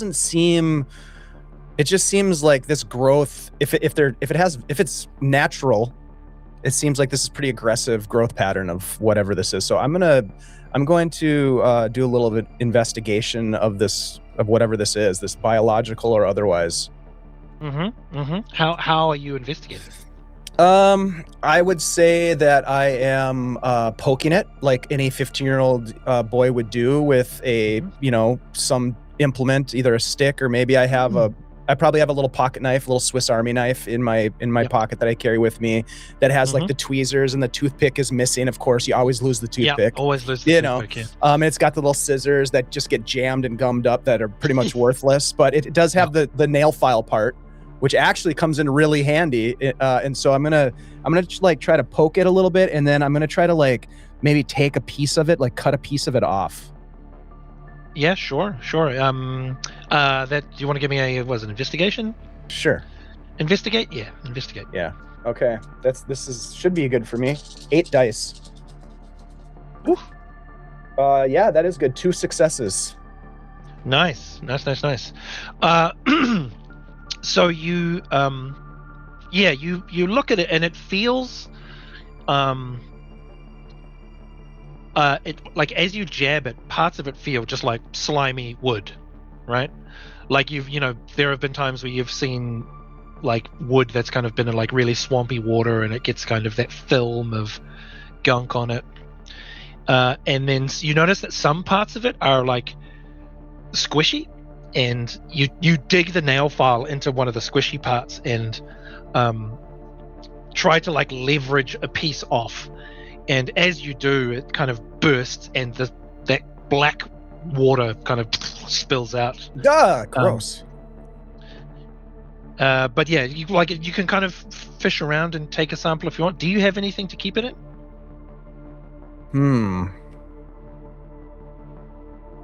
I don't know if I do, other than the tin. I have that little tin case that I had my first aid kit in, so I'm gonna dump that first aid kit bits into my backpack, and then I'm gonna take that chunk of whatever this root is and put it inside the tin thing and just kind of look at it for a minute and try to, whoa, this is really weird, you guys. And then I'm gonna close it up and go join Jack at the door. Yep, nice. Gareth, is Gareth doing anything specific, or? Yeah, I think Gareth's like, April's shot over to the ranger's office, and Jack's keeping an eye on her. Milt's been digging away at the tree roots. I think Gareth is going to be throwing an eye over the light fittings and seeing whether or not he could have a wee tinker and just get a bit more light going in the place. Just to make things a bit easier to see. Yeah, you can do like a tinker roll, or. Yeah, that's what I was thinking. Yep. Okay. Yeah, 2 successes with that tinker roll. Yeah, right on. A number of the lights are just blown out and busted. You see a couple of them. The wires have been. You get close and realize that the wiring that's suspending it from the ceiling has just been consumed by the tree root. But you do see that there are a couple that are like the bulbs are replaceable, and you can see that there are, like, conveniently with extra successes, there are some bulbs available. So I think it was more just that kind of like being able to swap it from what you see one fixture that's clearly torn. You grab the bulb, you test it in another fixture to see if it's the bulb or if it's the fixture. Oh yeah, right. It's, from what you can tell, it's kind of a combination of, like, some of the bulbs are blown and some of the fixtures are just kind of non-functioning. It's making the place a little easier to see around in. Yeah, you managed to kind of get a bit more light in this foyer. There is. It's easier to see where some of these tree roots are coming up. It looks like there is there's a staircase that leads up onto a second floor, which is kind of where almost like where like a cafe would have been. People can sit and they can, like, read some of the brochures, and it's got a little bit of a view. And now that you've got a bit more light, you can see that there is some of the tree roots are coming down the stairs. But yeah, that's kind of what you can see. It's a bit more illuminated. Awesome. April, you plug in the headphones and put your headphones back on, and it's at this moment you can just hear static. Just your classic white noise, like static. You find the dial to adjust the frequency and switch it, and you eventually find a frequency where it has that same pulse of the static coming in and out. Okay. Give me a roll. You're not quite sure what it is, but give me probably another comprehend, I'd say. Yeah. Or absolutely. something else if you think there's something else that might work. No, I think comprehend. I think comprehend makes sense. Sure. Yeah. Can I help if I wandered over and listened in the other ear or whatever? You absolutely can. Yeah, give me a move check. Okay. To see how you navigate the nonsense. Oh, you're using the gross headphones? Gross. Oh, yeah. No, you can. The sound is kind of muddy. I'm not quite sure. I got 2 successes. I also got 2 successes. Nice. So yeah, Jack, you managed to essentially follow April's path. And get beside and chuck the other kind of you kind of, like, spread them apart so you can hear. Yeah, April, you listen to the static, and you can hear that kind of garbled voice come in and out, and it sounds like the garbled voice appears to be on a pattern, appears to be repeating, and you really try and focus in and listen, and it starts to you start to really refine what the sound is, and there is a moment where you feel a really deep sense of anxiety or like a real deep kind of terror as you hear your voice. And as you hear that voice, Gareth, you hear on the top floor, you hear like a hum that goes, and then and all of the lights go out. And you are all kind of thrown into darkness again. Just before the sound cuts out, April, you hear your voice kind of come in, and you hear yourself say, "Don't follow the path."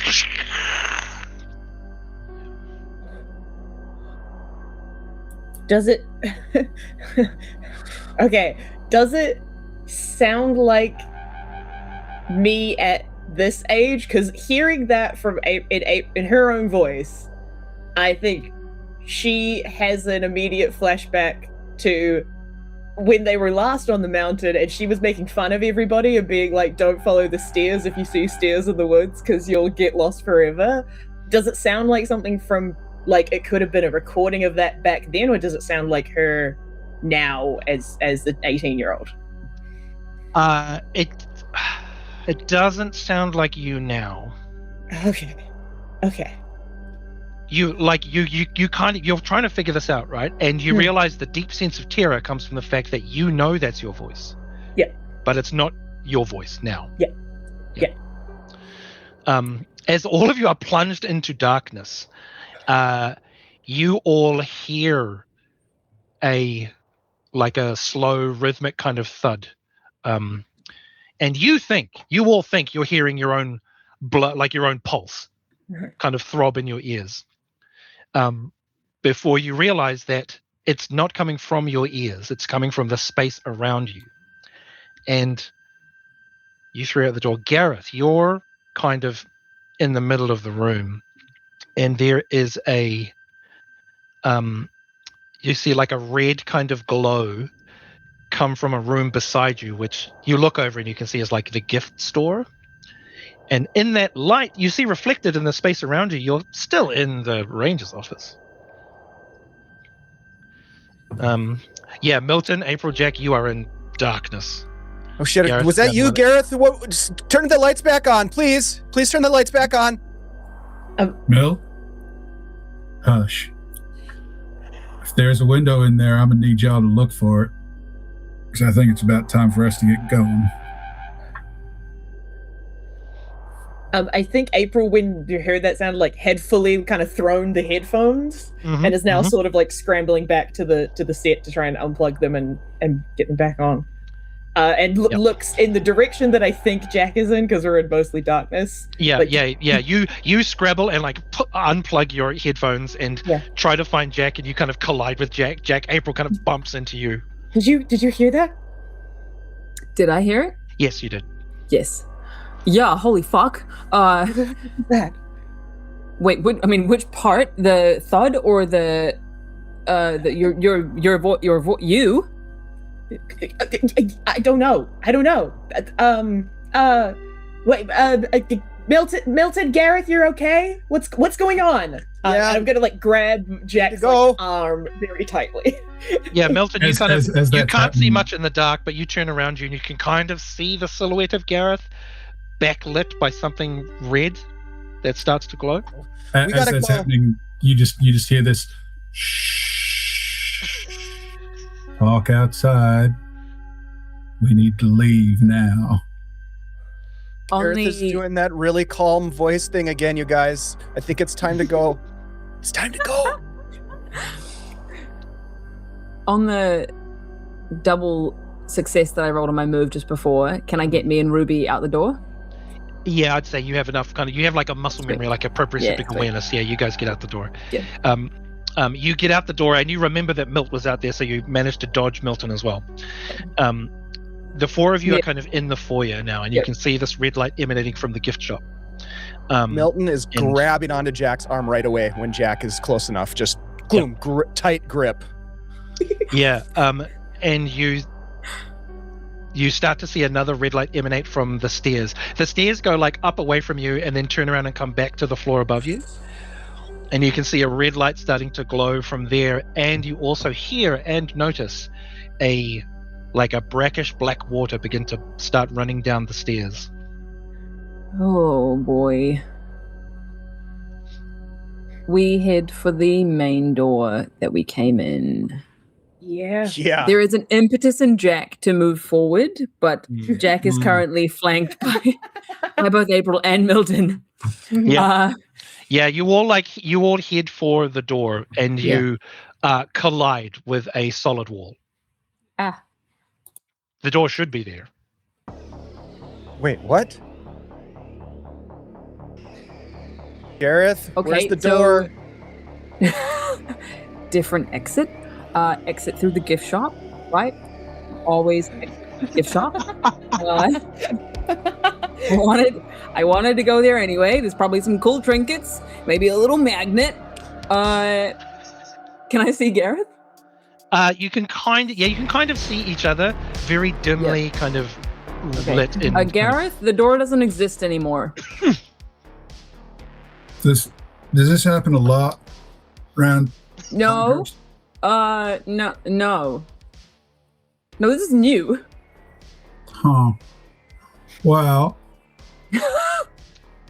can Gareth see any like windows to the outside from where he's at? Preferably ground floor. Yeah, you can, like they're boarded up, but you can see them. Yep. I mean, Gareth's a solid 190, 200.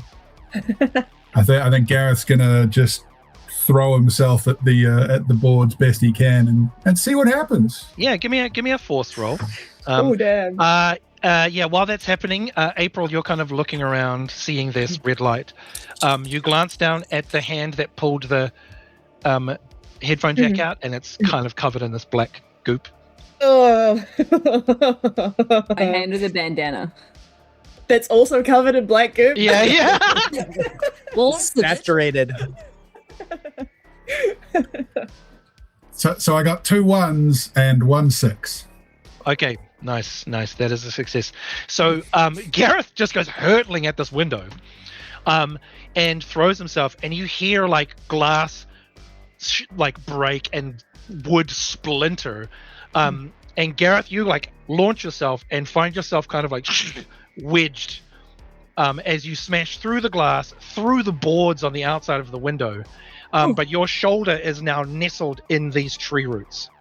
Oh, shit, son. And like you kind of struggle against them and manage to like crack some of them away. And you force your way out into the kind of evening air. But as your arm gets out, you see the tree roots start to regrow, threatening to kind of grow around and constrict your arm. Oh my god. Can Jack like hustle over there and start also tearing? I'm gonna argue that Jack, with the trajectory of life, I'm gonna argue that Jack has lighters on her from kicking it wherever with whatever. And husses it over and starts like lighting the adds fire to the tree roots. Sure. The ones that are on the floor, or the ones that are constricting around Gareth. Okay. So you run out and like hold a light to the tree roots. The black goop that was on them catches fire. The fire basically starts to engulf Gareth, And Holy if you don't get him out of the fire, Gareth is going to get burned. Grasping this is vines, like- grasping vines. I'm gonna run up and grab onto Gareth, and I'm like, I put my feet up against the wall, and I'm like trying to pull Yep. him off. Yeah, him out of the vines. Gareth, you are like, you can feel these things kind of growing around your arm, and you see Jack light it, and it begins to like trail along the roots. Yeah, can I also help Milton with dragging Gareth? Do we have the impression that shoving him forward or moving him back is better? Well, shoving him forward will shove more of his body into the fire. His Pulling arms back in there. Yeah, back. pulling him back pull will him just back. get his arm up. Yeah. Yeah, give me some force body rolls. Sweet. Oh, snake eyes, baby. Oh God. Let's see Two if Jack, sixes. okay, Jack got 2 6s. Gareth, are you also My maneuvering yourself hero. out of there? Yeah, I think like the picture that I have in my head is that I've kind of come through almost like I'm sitting on the windowsill. Yes. So I think I'm going to try and sort of brace the other arm against the window frame so that I can get my heels on the window frame to like shove myself backwards. That's the intention that I've got. Of the back into the room or out? Out of the ranger station. Okay. Oh. Sure. Give me a body. Now my force. intention here is as best I can to try and clear the vines from around the window, flaming or not, so that the other three can come out the window Yes. relatively unscathed. Yep. Allan, did you also say that the vines or whatever these things are closed back in around when it was opened up a little bit? Yeah, they Yeah, they Thank you, started thank you. growing. It's grasping vines, grasping vines. That's what you hear Milton So say. yeah, give me a body force roll. How was it? Can I give him oh, you said Paris. Oh, cool. Okay. Okay. Okay. Pair of sixes in a 1, but a pair of Yeah. sixes. No, pair of sixes. Okay. So you, as Milt, you and Jack are like, grab Gareth. Gareth, you very quickly brace yourself and launch yourself through these vines, and push out of the window and land like on your back, like on the gravel. You get up and watch as the vines close over where you came through, now on fire. So you are outside. At a quick glance, Gareth, it's the ranger station. You're standing on solid ground. The fence is there. Your truck is not. And the sky is very different. The glimpses of sky you can see are very different. Oh no. Oh. You all see Gareth smash his way out, and you're like, yes! As they eventually close and engulfed in flame. Okay. The black stuff seems like it's flammable. It's sitting on fire pretty well. And I think that April is still pretty startled, pretty freaked out by like the series of things that have just happened. But her brain going into as same as last time, she's learned up how to look after herself. Her dad made sure she could keep pretty safe. Has gone like, got to find a way out if this whole floor sets on fire. And also the last sign of something that was definitely living was something was on the roof. And so I think she just looks at everybody, just get upstairs. Is gonna like start running for the stairs to try and get to the roof and hopefully get out that way.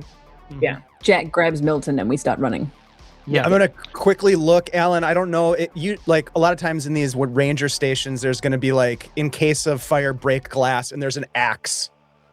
Yes, there is. Or a And fire extinguisher. And I'm gonna look around. Also Both? fire extinguishers. Yep. I'm gonna look around and find something in the gift shop. You know, like a ceramic replica of the mountain, and I'm gonna take it and just smash it against the glass and like reach in and grab this axe. You reach in and grab, like, smash the glass. You reach in and grab the axe, and you like look back into the gift shop, which is where one of the red lights is coming from, and you see a humanoid form. As you're like standing there looking, you see the humanoid form begin to like move before it topples over, and you see a mannequin fall onto the ground. Time to go. I'm gonna follow up the stairs. Yeah, you couldn't see where the red glow was coming from, but it looked like it was coming from the floor. Yeah, so you guys are heading upstairs. Gareth, you are outside in a place. So my truck's not there. Is the fence down where we'd hit it? It isn't. What's the weather like? I mean, it's not. There's no kind of like it's a clear night from what you can see through the tree Is there canopy. snow on the ground? There is snow on the ground. Yes. Okay. So I'm like looking around. Can I see anything that like a tool shed or like a garage that the Rangers would have had,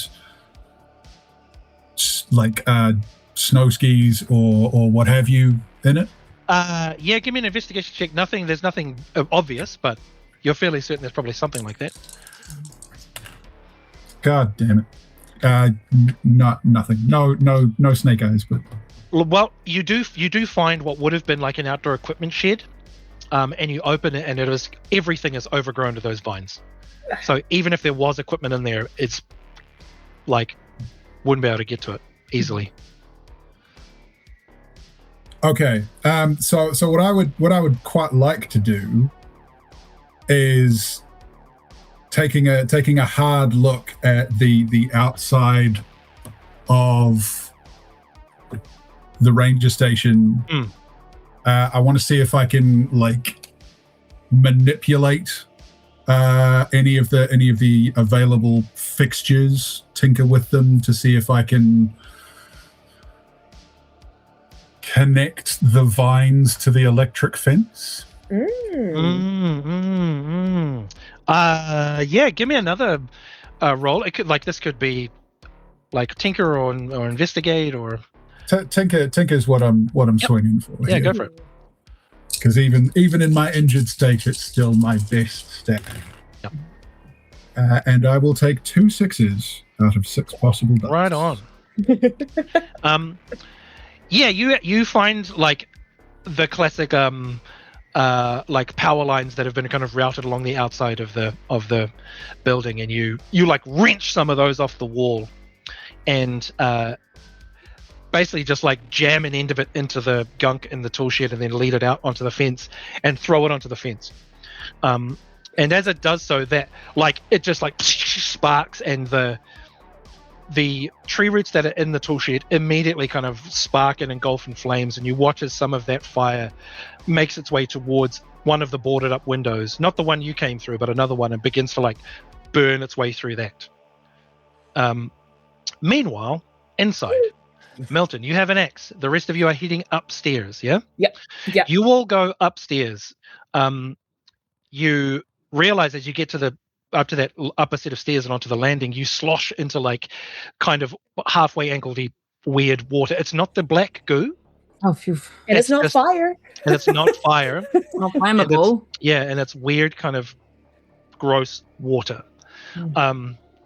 You see that there is a looks like an analog clock on the wall that is glowing red, and which is where the red light from upstairs is coming from. And you look at it and you can see that the hour hand and the minute hand are still there, and the second hand is moving backwards. But you do see at least 2 or 3 more windows you could probably try and hack your way out of to get onto the roof. Yeah. Brilliant. Yep. Yeah. I think again, just like shoulder charge, kind of, or smash with an elbow to try and get through. Yeah. Milton's with us, eh? Yep. Milt's got the axe. And I'll be like, step aside, and I'll come up and smash. Yeah, little 15-year-old Milton is doing his best. But Milton has to get through glass and then planks of wood and then probably vines. Go for it. How? Yeah. Oh, yep. Yep. Are you going to try and help him, or are you going to try and investigate the rest of this upper floor? I was going to say I possibly might be better than Milton at using an axe because of the farm experience. Milton's and going being to a couple tire years out older. really fast. Milton's going to tire out very, very quickly. He gasses out so quick. Eh? Jack is clearly Gimli. Jack's gonna that's true. take over and well, Here. you know, like in a nice way, in a way where and then just about start hacking. Yeah, nice. So Milton, you take over. Jack takes over from you. Nice. April, is there anything you're doing? I do want to make a investigate check, I think, of just like because obviously we haven't seen the outside, so we don't know that this is things have changed out there. This is just still a kind of a weird ranger station from the inside. But I think the water in particular is probably something that she's maybe heard like her dad's associates talk about. This seems very similar to what is submerging the loop. Yeah, and so I think there's she wants to look around to see if there's any way that they've like accidentally gotten into the loop somehow. Like, is that something that could have possibly happened, or like how did this get here and how did we get to it, kind of thing. So I'm gonna try give me an investigate roll. Jack, give me a body, like a force body roll. I'm actually better at that than I think I am. Can I also roll that one, Allan, as like a help since I was hacking first? Okay. Absolutely. 1-6. No. Does the air that's rushing through from outside smell normal? Yes. Cool. Yes, it does. I got a 6. I got a success. All right. Milton, how was your roll? I did not get a success, so it's good that Jack took over. Yeah, nice. So Jack, you and Milton kind of managed to like hack your way through, and as you're hacking bits, Milt's kind of pulling stuff away. You start hacking through the tree roots and start making your way out, and it's between you and Milton, it's kind of getting easier to make headway. They do start trying to regrow, but with the two of you, you're working a bit faster.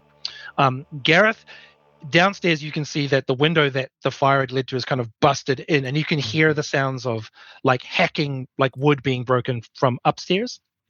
The window that's kind of fallen in through the flames, you if you want to get in, you could get in that way. Absolutely. So I get my question here is that, like, in terms of the upstairs window, is that a window that is one story up on an otherwise flat wall? Do you get what I mean? So they've gone upstairs, or is it like there is a roof line leading up to the window? There's a roof. Okay, so I think Gareth's going to quickly scan the burning vines that he's seen, like in the shed, see if there's anything, whether it's like a fire rake or like any kind of tool that he could use to like drag at the vines on the outside of that in the shed that's been like cleared by the fire. Yeah, right. Yeah. There's definitely like a mattock, you know. Yeah. Cool. Okay, cool. So he's gonna like pull on his like leather work gloves, grab that, and try and climb up onto that roof line that leads up to the window that he can hear them like smashing through. Yep. And then just start like wailing on the vines around that window so that it's two directions kind of thing. Yeah, great. Nice.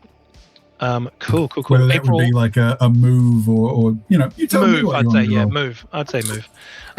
April, you kind of search around and you can't actually see like a source for the water.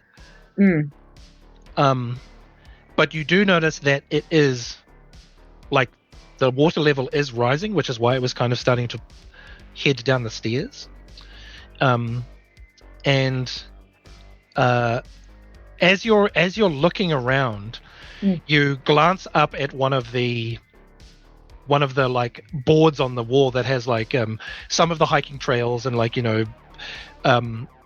things to see on Silver Peak. One of those like informational boards. Yeah. And there is the moment where you just catch like a glimpse of a reflection. And in the reflection, you see Jack and Milton just like hacking at this window. And beyond them at the other end, seated on a bench, you see another person. It's hard to kind of figure out what they are. It's like a quick, as you kind of move your eyes and there's a glimpse, you catch someone sitting on the bench at the other end. And if I turn and look in like not in the reflection, what is that bench?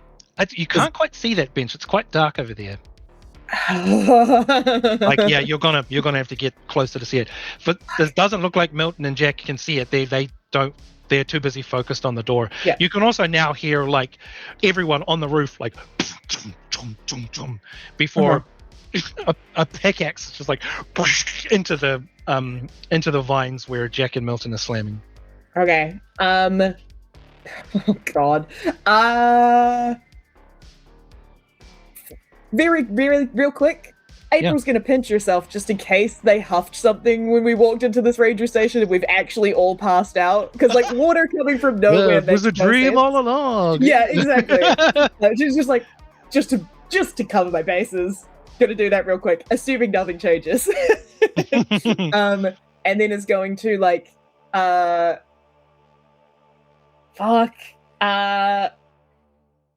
was just a person sitting there, right? Yeah. No, screw it. First idea is best idea. She's gonna like run at that darkness and as if tackling the person that would be sitting there. Just because like hoping that they won't notice that someone else has spotted them if there is somebody there. And I think she's assuming that like if they're gonna do anything, it's gonna fuck with Milton and Jack. So she's just gonna try and cut that off. Yeah. Okay. Yeah. Give me a move. Cool. A move or a force. Yeah, I'll take move for sure. That'd be great. Cool. As April's doing that, Gareth got a 6 and a 1. So I feel like Gareth's just like using the matic to like pull off some of those smash boards, and he sees April like running away from the window. And so he's gonna like dive in after her, like chasing kind of thing. Yeah. So yeah, Milton and Jack would just be like hacking away, and then suddenly Gareth just explodes through from the outside. Oh, Sure. Yeah, sure. Yeah. Gareth kind of erupts into the room. Jack and Milton, you see the space that he kind of dove through is starting to regrow. So you can try and keep hacking. No. One moment, caller. There is just. I got 1 success Yep. Okay. at tackling a shadow.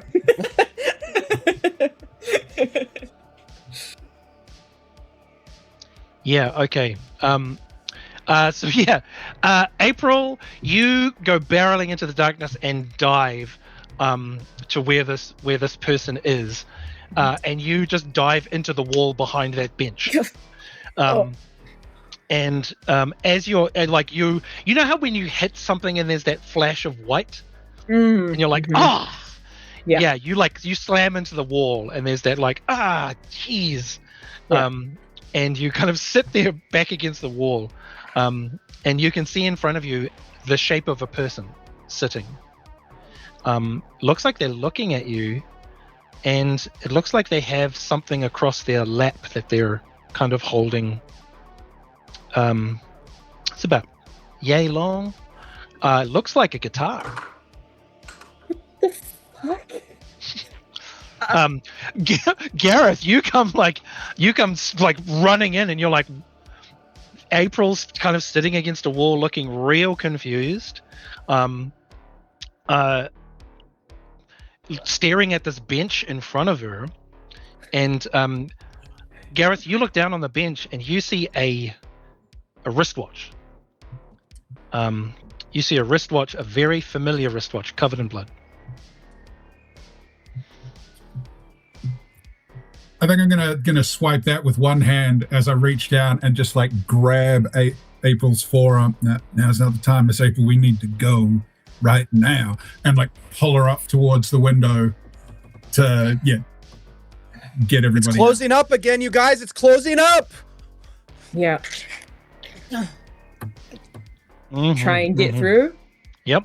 Yeah. Yep, if all four of you are trying to get out, it's very easy to kind of as you start clawing your way out, you do notice that the fire that was at the front and now the back has started to kind of reach its way around a lot more of the building, and you all kind of burst out onto the roof.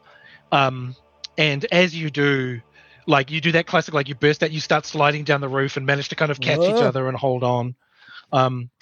You're going to have to get down off the roof. Yeah. There are certain spots of the lower floor that are on fire now. Yep. And how far of a drop Yes. is it? Yeah. it's like a good usual, like, what is it, like 7 or 8 feet to the ground? Okay. Like it's off of like a roof, like a veranda. Yeah. Like you Yeah. could definitely like lower yourself down and get off. I think Um, Milton's just gonna let himself slide down the rooftop and then just like drop off. Mm-hmm. Like he's Yeah. super scared right now. He just wants to get as far away from this thing as possible. Yeah. So he just Everyone starts give me sliding. a move roll Yeah. to get off the Aim, roof. aim for some snow. Aim But for the bushes. Yeah. Okay, I got two sixes, and I will happily give one to someone if they need it. Yeah. So yeah, Jack is just like, I do this every Saturday, off the roof. But as you do, you can see that Milton is lining himself up for the worst landing. So you manage to kind of guide him to Yeah. the ground. Yeah. Help him out. one yeah, success. April, get one success. Gareth? Yeah, one success. I think Gareth just like doing the fire goes up because that's how heat Yep. rises. Yep. He's just like throwing himself off the edge to land as close to flat as he can. Sure. Yep. So yeah, the group of you like land onto the ground, onto the snow. And you can see that the fire is now hasn't completely engulfed the lower section, but a lot of it, and the vines that are being kind of burnt by the fire looks like they're struggling to regrow. But yeah, this thing is going to be completely engulfed soon. Should we? No sign of broken fence, no sign of truck. Yeah, this is when you look around We and gotta get realize outta here. the fence- I didn't want to mention anything before. the fence 'cause is they were intact, kinda- but because of how Gareth started the fire, the security pylons are dim, Mm-hmm. but the truck is not there. I didn't want to mention anything, but Where's the truck? Where is it? Where's Uh, the truck? Fence isn't broken either where we hit it. So Don't tell me to be quiet ever again. Yeah, Are we? yeah. You look up, and the bits of sky you see, it's not a sky you recognize. The air smelled normal. The air does smell normal. Does the ground look like it looked before? Do the It's trees look the same? Snow-covered ground. Yeah. That clock. Wait. The clock was going backwards or something. Did you see the clock? Did anybody else see it? You saw the Yeah, clock, yeah, Yeah, right? yeah. What does it mean? Clocks don't do that. They just don't do that. Clocks don't go backwards. They don't spin going back in time. Time goes forward. Time doesn't go backwards. Like, where's the How truck? far Gareth? back Where's are the we, truck? though? How? This could be Are good. all of- This could be are so all good. Same Oh my- like signs and stuff on the fence. Like, has it also got the like hazardous materials? All the like. I want to see if was there the same like wrappers and shit caught in the fence that there was when we showed up here. You know? Yeah. They're the signs are still there. Give me an investigation check. Yeah. Cool. Anyone who wants to kind of. Milton is hyperventilating at this point as he's Okay. like, all Okay. this is sort of happening, and as he's realizing what's going on, For or me. something's wrong here. Milton. There's a lot we could change if we've gone back in time. This could be really good for. Yeah, sure. Oh yeah. But also, I just You love know? building on fire. You all start to feel real nauseous. And I, Oh god. some might say I feel exhausted because I failed and then I didn't. So I got one success. Did you take the exhausted condition? yeah. Okay, so April from the outset, April looks real tired, but you all start to feel real nauseous. Mhm. April, you look at the signs. Yeah. Those are the same signs you remember, Okay. but they're like degraded and eroded What? Those signs look like they've been there for like 50 years, 60 years. No, I didn't want to go forward. Wait, what? No, the clock was going backwards. Gareth's gonna reach into his pocket and pull out the watch that he saw and like You reach out. it. You don't have a watch. You reach into your hand and pull it out, and there's blood on your hand. Oh yeah, I wiped the gunk off my hand on the grass or the snow or what. Is it snowing? Is there still snow? Yep, there's snow. Yep. Okay. Is the ranger station burning down and behind us as we're? It is. Well, it's not burning down, but the lower floor is. There's. Yep. You can see. Looks like there's fire and starting to engulf the upper floor. So we still have back in time. We went back in time and burned down the building that we went into when we were in the future. That means our future selves can't go into the building to find out what happened to the people that we are now that went back in time. This is not good. Breathe. This is not good. Breathe, buddy. Breathe. Because those signs over there. Breathe. Those signs over there are older than they were when we came in. So and that's supposed to make me feel better somehow. His voice just gets really high suddenly. I mean, it does have the advantage of managing to step around the time travel dichotomy that you just described, though it does suggest a slightly different one. But sure, right now, I think we need to try and find out when we are, if we have in fact traveled through time. I am as yet unconvinced. I'm gonna be so pissed if we've gone forward and not backward. How cursed can you be? The sky above us. Did you say it was night? No, 9 days, day. It's like you look up and it's still nighttime. Okay, so But constellations. No, there's no constellations. It looks like there's an aurora. Oh. But this is not regular aurora time. No. Okay. Also, the aurora is not moving. Okay. Oh, all right. No. Okay, hear me out here. April, Yes? you heard something weird on the tape, right? We went and we went to the old hideout and we got the information. Ranger station. We came here. What happened in the radio room? What happened when the lights went out? How did the lights go out? There was another transmission coming through the communication stuff, and Okay. it was me but not me. What? It said, "Don't follow the path." And then everything sort of surged and the lights got blown, and then everything else happened. Okay. Your own voice you heard, and was this a recording of you? I mean, I don't think so. It was like younger or different. I don't know. As you're having this conversation, the upper floor, the ceiling of the upper floor falls in on itself. Oh God! Yeah. And you look up, and the wall that you smashed out of falls on the roof and starts to slide towards you. As like the whole building begins to crumble and fall. Probably time to get going. Yeah.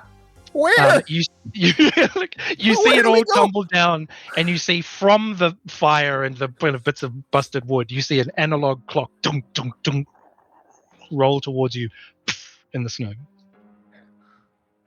Jack grabs it. Mm-hmm. Yep. You grab it. Give me a buddy check. Body? Yes. Sweet. Oh no! Give me a comprehend check. Sorry, not body. Okay.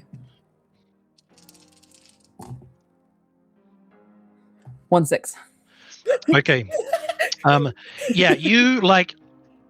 You look at it, and again, the second hand is moving backwards, and when you pick it up, you feel that sense of like vertigo or loss of balance, and you feel like you're kind of falling sideways, and you're not quite. Yeah. I mean, Jack's been this drunk before. Yeah. But you know you're not drunk. Yeah. Yep. If I drop it, the feeling of vertigo goes away. Mm-hmm. If I pick it up with a sleeve, so my skin's not contacting it. Still the same. Yucky. Okay. You notice that, like, as it dropped and rolled towards you, the glass front of it has broken. Yep. It's still like, but yeah, the things are still, the second hand is still moving backwards. You heard your voice. You heard your voice telling you not to take the path. Yes. So, do we think that, is it possible? I'm gonna look over at Gareth and then back to Jack and April. Is it possible that the Guardian wanted us to come here for some reason? Like, are we on a mission? Is this some... You guys... It's not one of your fucking quests, Milton. I think it That's is. the word I was looking for. I think it's a quest. Who did you say I was again, dildo? No, that was what April said. I don't know why. That wasn't very nice. But no, I think Gimli, it sounds like now. Okay. This is loop bullshit, okay? That water stuff up there, it's the same stuff that's been flooding the loop. But the Guardian told us to come here through the transmission. Did it? Somebody did. I don't know. I think we So I should hope- get out of the fence first. Yeah. I'm real sorry, guys. Did you all have the same Guardian? Is this like a CPS situation, or what's going on here? No, not really. It's kind of complicated. Yeah, the way y'all are looking at each other, it sounds complicated. So maybe we get somewhere else, and then maybe you tell me the story of how y'all have the same Guardian, but you don't have the same Guardian, but you do. Can we see where the bear on the mountain would be from here? No. Okay, cool. Is there a road? Can I? Is there a road that leads back down, like where the truck would have been parked? Yep. Yeah. Well, I mean, yeah, you can see like the edge of, because the road, there's the main road, and then there's like a dirt road that comes off that leads to the car park. Yeah. Mm-hmm. Okay. Sorry, Jack. What were you going to say? Is there, wherever I attempted to enter the first time, did I possibly vaguely, is it possible to find that little section? Is it slightly damaged more so than the others? Is there anything, can I look around to see if there's anything on the outside that we can use? Can we grab some of the boards that are not on fire but have fallen and start smashing something? Absolutely you can. Cool. Yeah, you notice that the security pylons aren't lit up. Yeah. And as you grab kind of like chunks of wood, and one of you finds like a Milt's got the axe, and you start kind of just knocking at a fence. You manage to essentially kind of snap and bend a chunk of the chain link away. Yeah. So you can get out. Looks like we're gonna have to hoof it back to town. Everyone give me a move roll, please. I really like that pickup truck. So bad at moving. I have good news for you, Milton. How much good news? You're gonna help? Only two good news. How many successes and how many fails? One Two success. successes. Okay. I didn't get any ones, but I also didn't get any sixes. Yeah, sweet. I rolled three threes. You all managed to kind of squeeze your way through. Milton, you're the leanest, so you're just going to get through easy enough. April and Jack, you head through. I think Gareth, you're kind of holding it for them to help them get through. Mm-hmm. As kind of you follow through after Jack, and there is a piece of your flannel that gets kind of caught on one part of the fence, and as you're coming out, you kind of you just get like caught, right? And you know how when you get caught suddenly and your momentum changes, you change momentum and kind of smack into Jack as they're moving past you, and Jack, the analog clock gets knocked out of your hand. Oh shit! And tumbles and just like shatters against the ground. And as it shatters, all of you like feel the world kind of spin upside down, and you are immediately nauseous, and you feel an incredible pain in your head, and you all start like retching all over the ground and starting to fade from consciousness, which is where we will leave today's episode. Oh, my And we'll God. come back next week. Why my are we doing this God. fortnightly? Yeah. Yeah, shit. Dude, the Oh, tension went from like really mellow, cool stuff happening, and then bam! The stakes Oh, are significantly higher now that we know we can. Yikes. Yeah. so good, Alan. Mm. Oh my God, you guys, thank you so much. You guys are doing so brilliant. great. That was wicked. Oh, You guys are doing such a brilliant. great job. Oh, and thanks to everybody who's been hanging out with us in the chat. Hopefully your palms are as sweaty as mine. A physical reaction to good storytelling is real. Guys, Imagination Land is such a pleasure with you. I love being in this place with you. It's so fucking fun. Let's the other place. The new place or the first place? Yeah. all the places. You guys, we will be back in 2 weeks to continue this story. So I'll post out reminders and stuff for people who want to come back and check out the game with us. But yeah, until then, we'll be just anxiously awaiting whatever the hell Allan has in store for us next time. Let's go around the table and do some outros and let people know, if you want, where they can find you or all that good stuff. Allan, let's go ahead and start with you. I just want to say real quick, thank you so much for bringing this game back and introducing me to your beautiful friends a year or more ago now, I guess. And yeah, it's just had a blast playing with you guys. So thank you very much. Thanks, Dave. My pleasure. Yes, I am Allan Henry. I'm a thoroughly strange person. I'm a performance capture artist and a big nerd, and I play a lot of tabletop RPGs and video games, and I pretend to be monsters and monkeys and superheroes for a job, which is pretty fantastic. And it's been beautiful coming back to these kids in this town, and really diving into just how messed up it is now. And like I've been scribbling down notes as we've been going, because you all have been giving me some fantastic ideas, which is cool. I love it. The story is already going a little differently to how I play. Yes. And I really vibe with that. It's great. But yes, I'm Allan Henry. You can find me on socials as Allan Henry _official. And that's on most meta apps as well as on Blue Sky. Other apps I don't frequent as much because they're run by absolute psychos. But yeah. Other than that, like, look after yourselves, be excellent to each other, play more games, be bigger nerds. That's me. I'm going to go down this way on my screen towards April, Ruby, April. Yeah, we didn't escape it during season 2. No, we've not. No.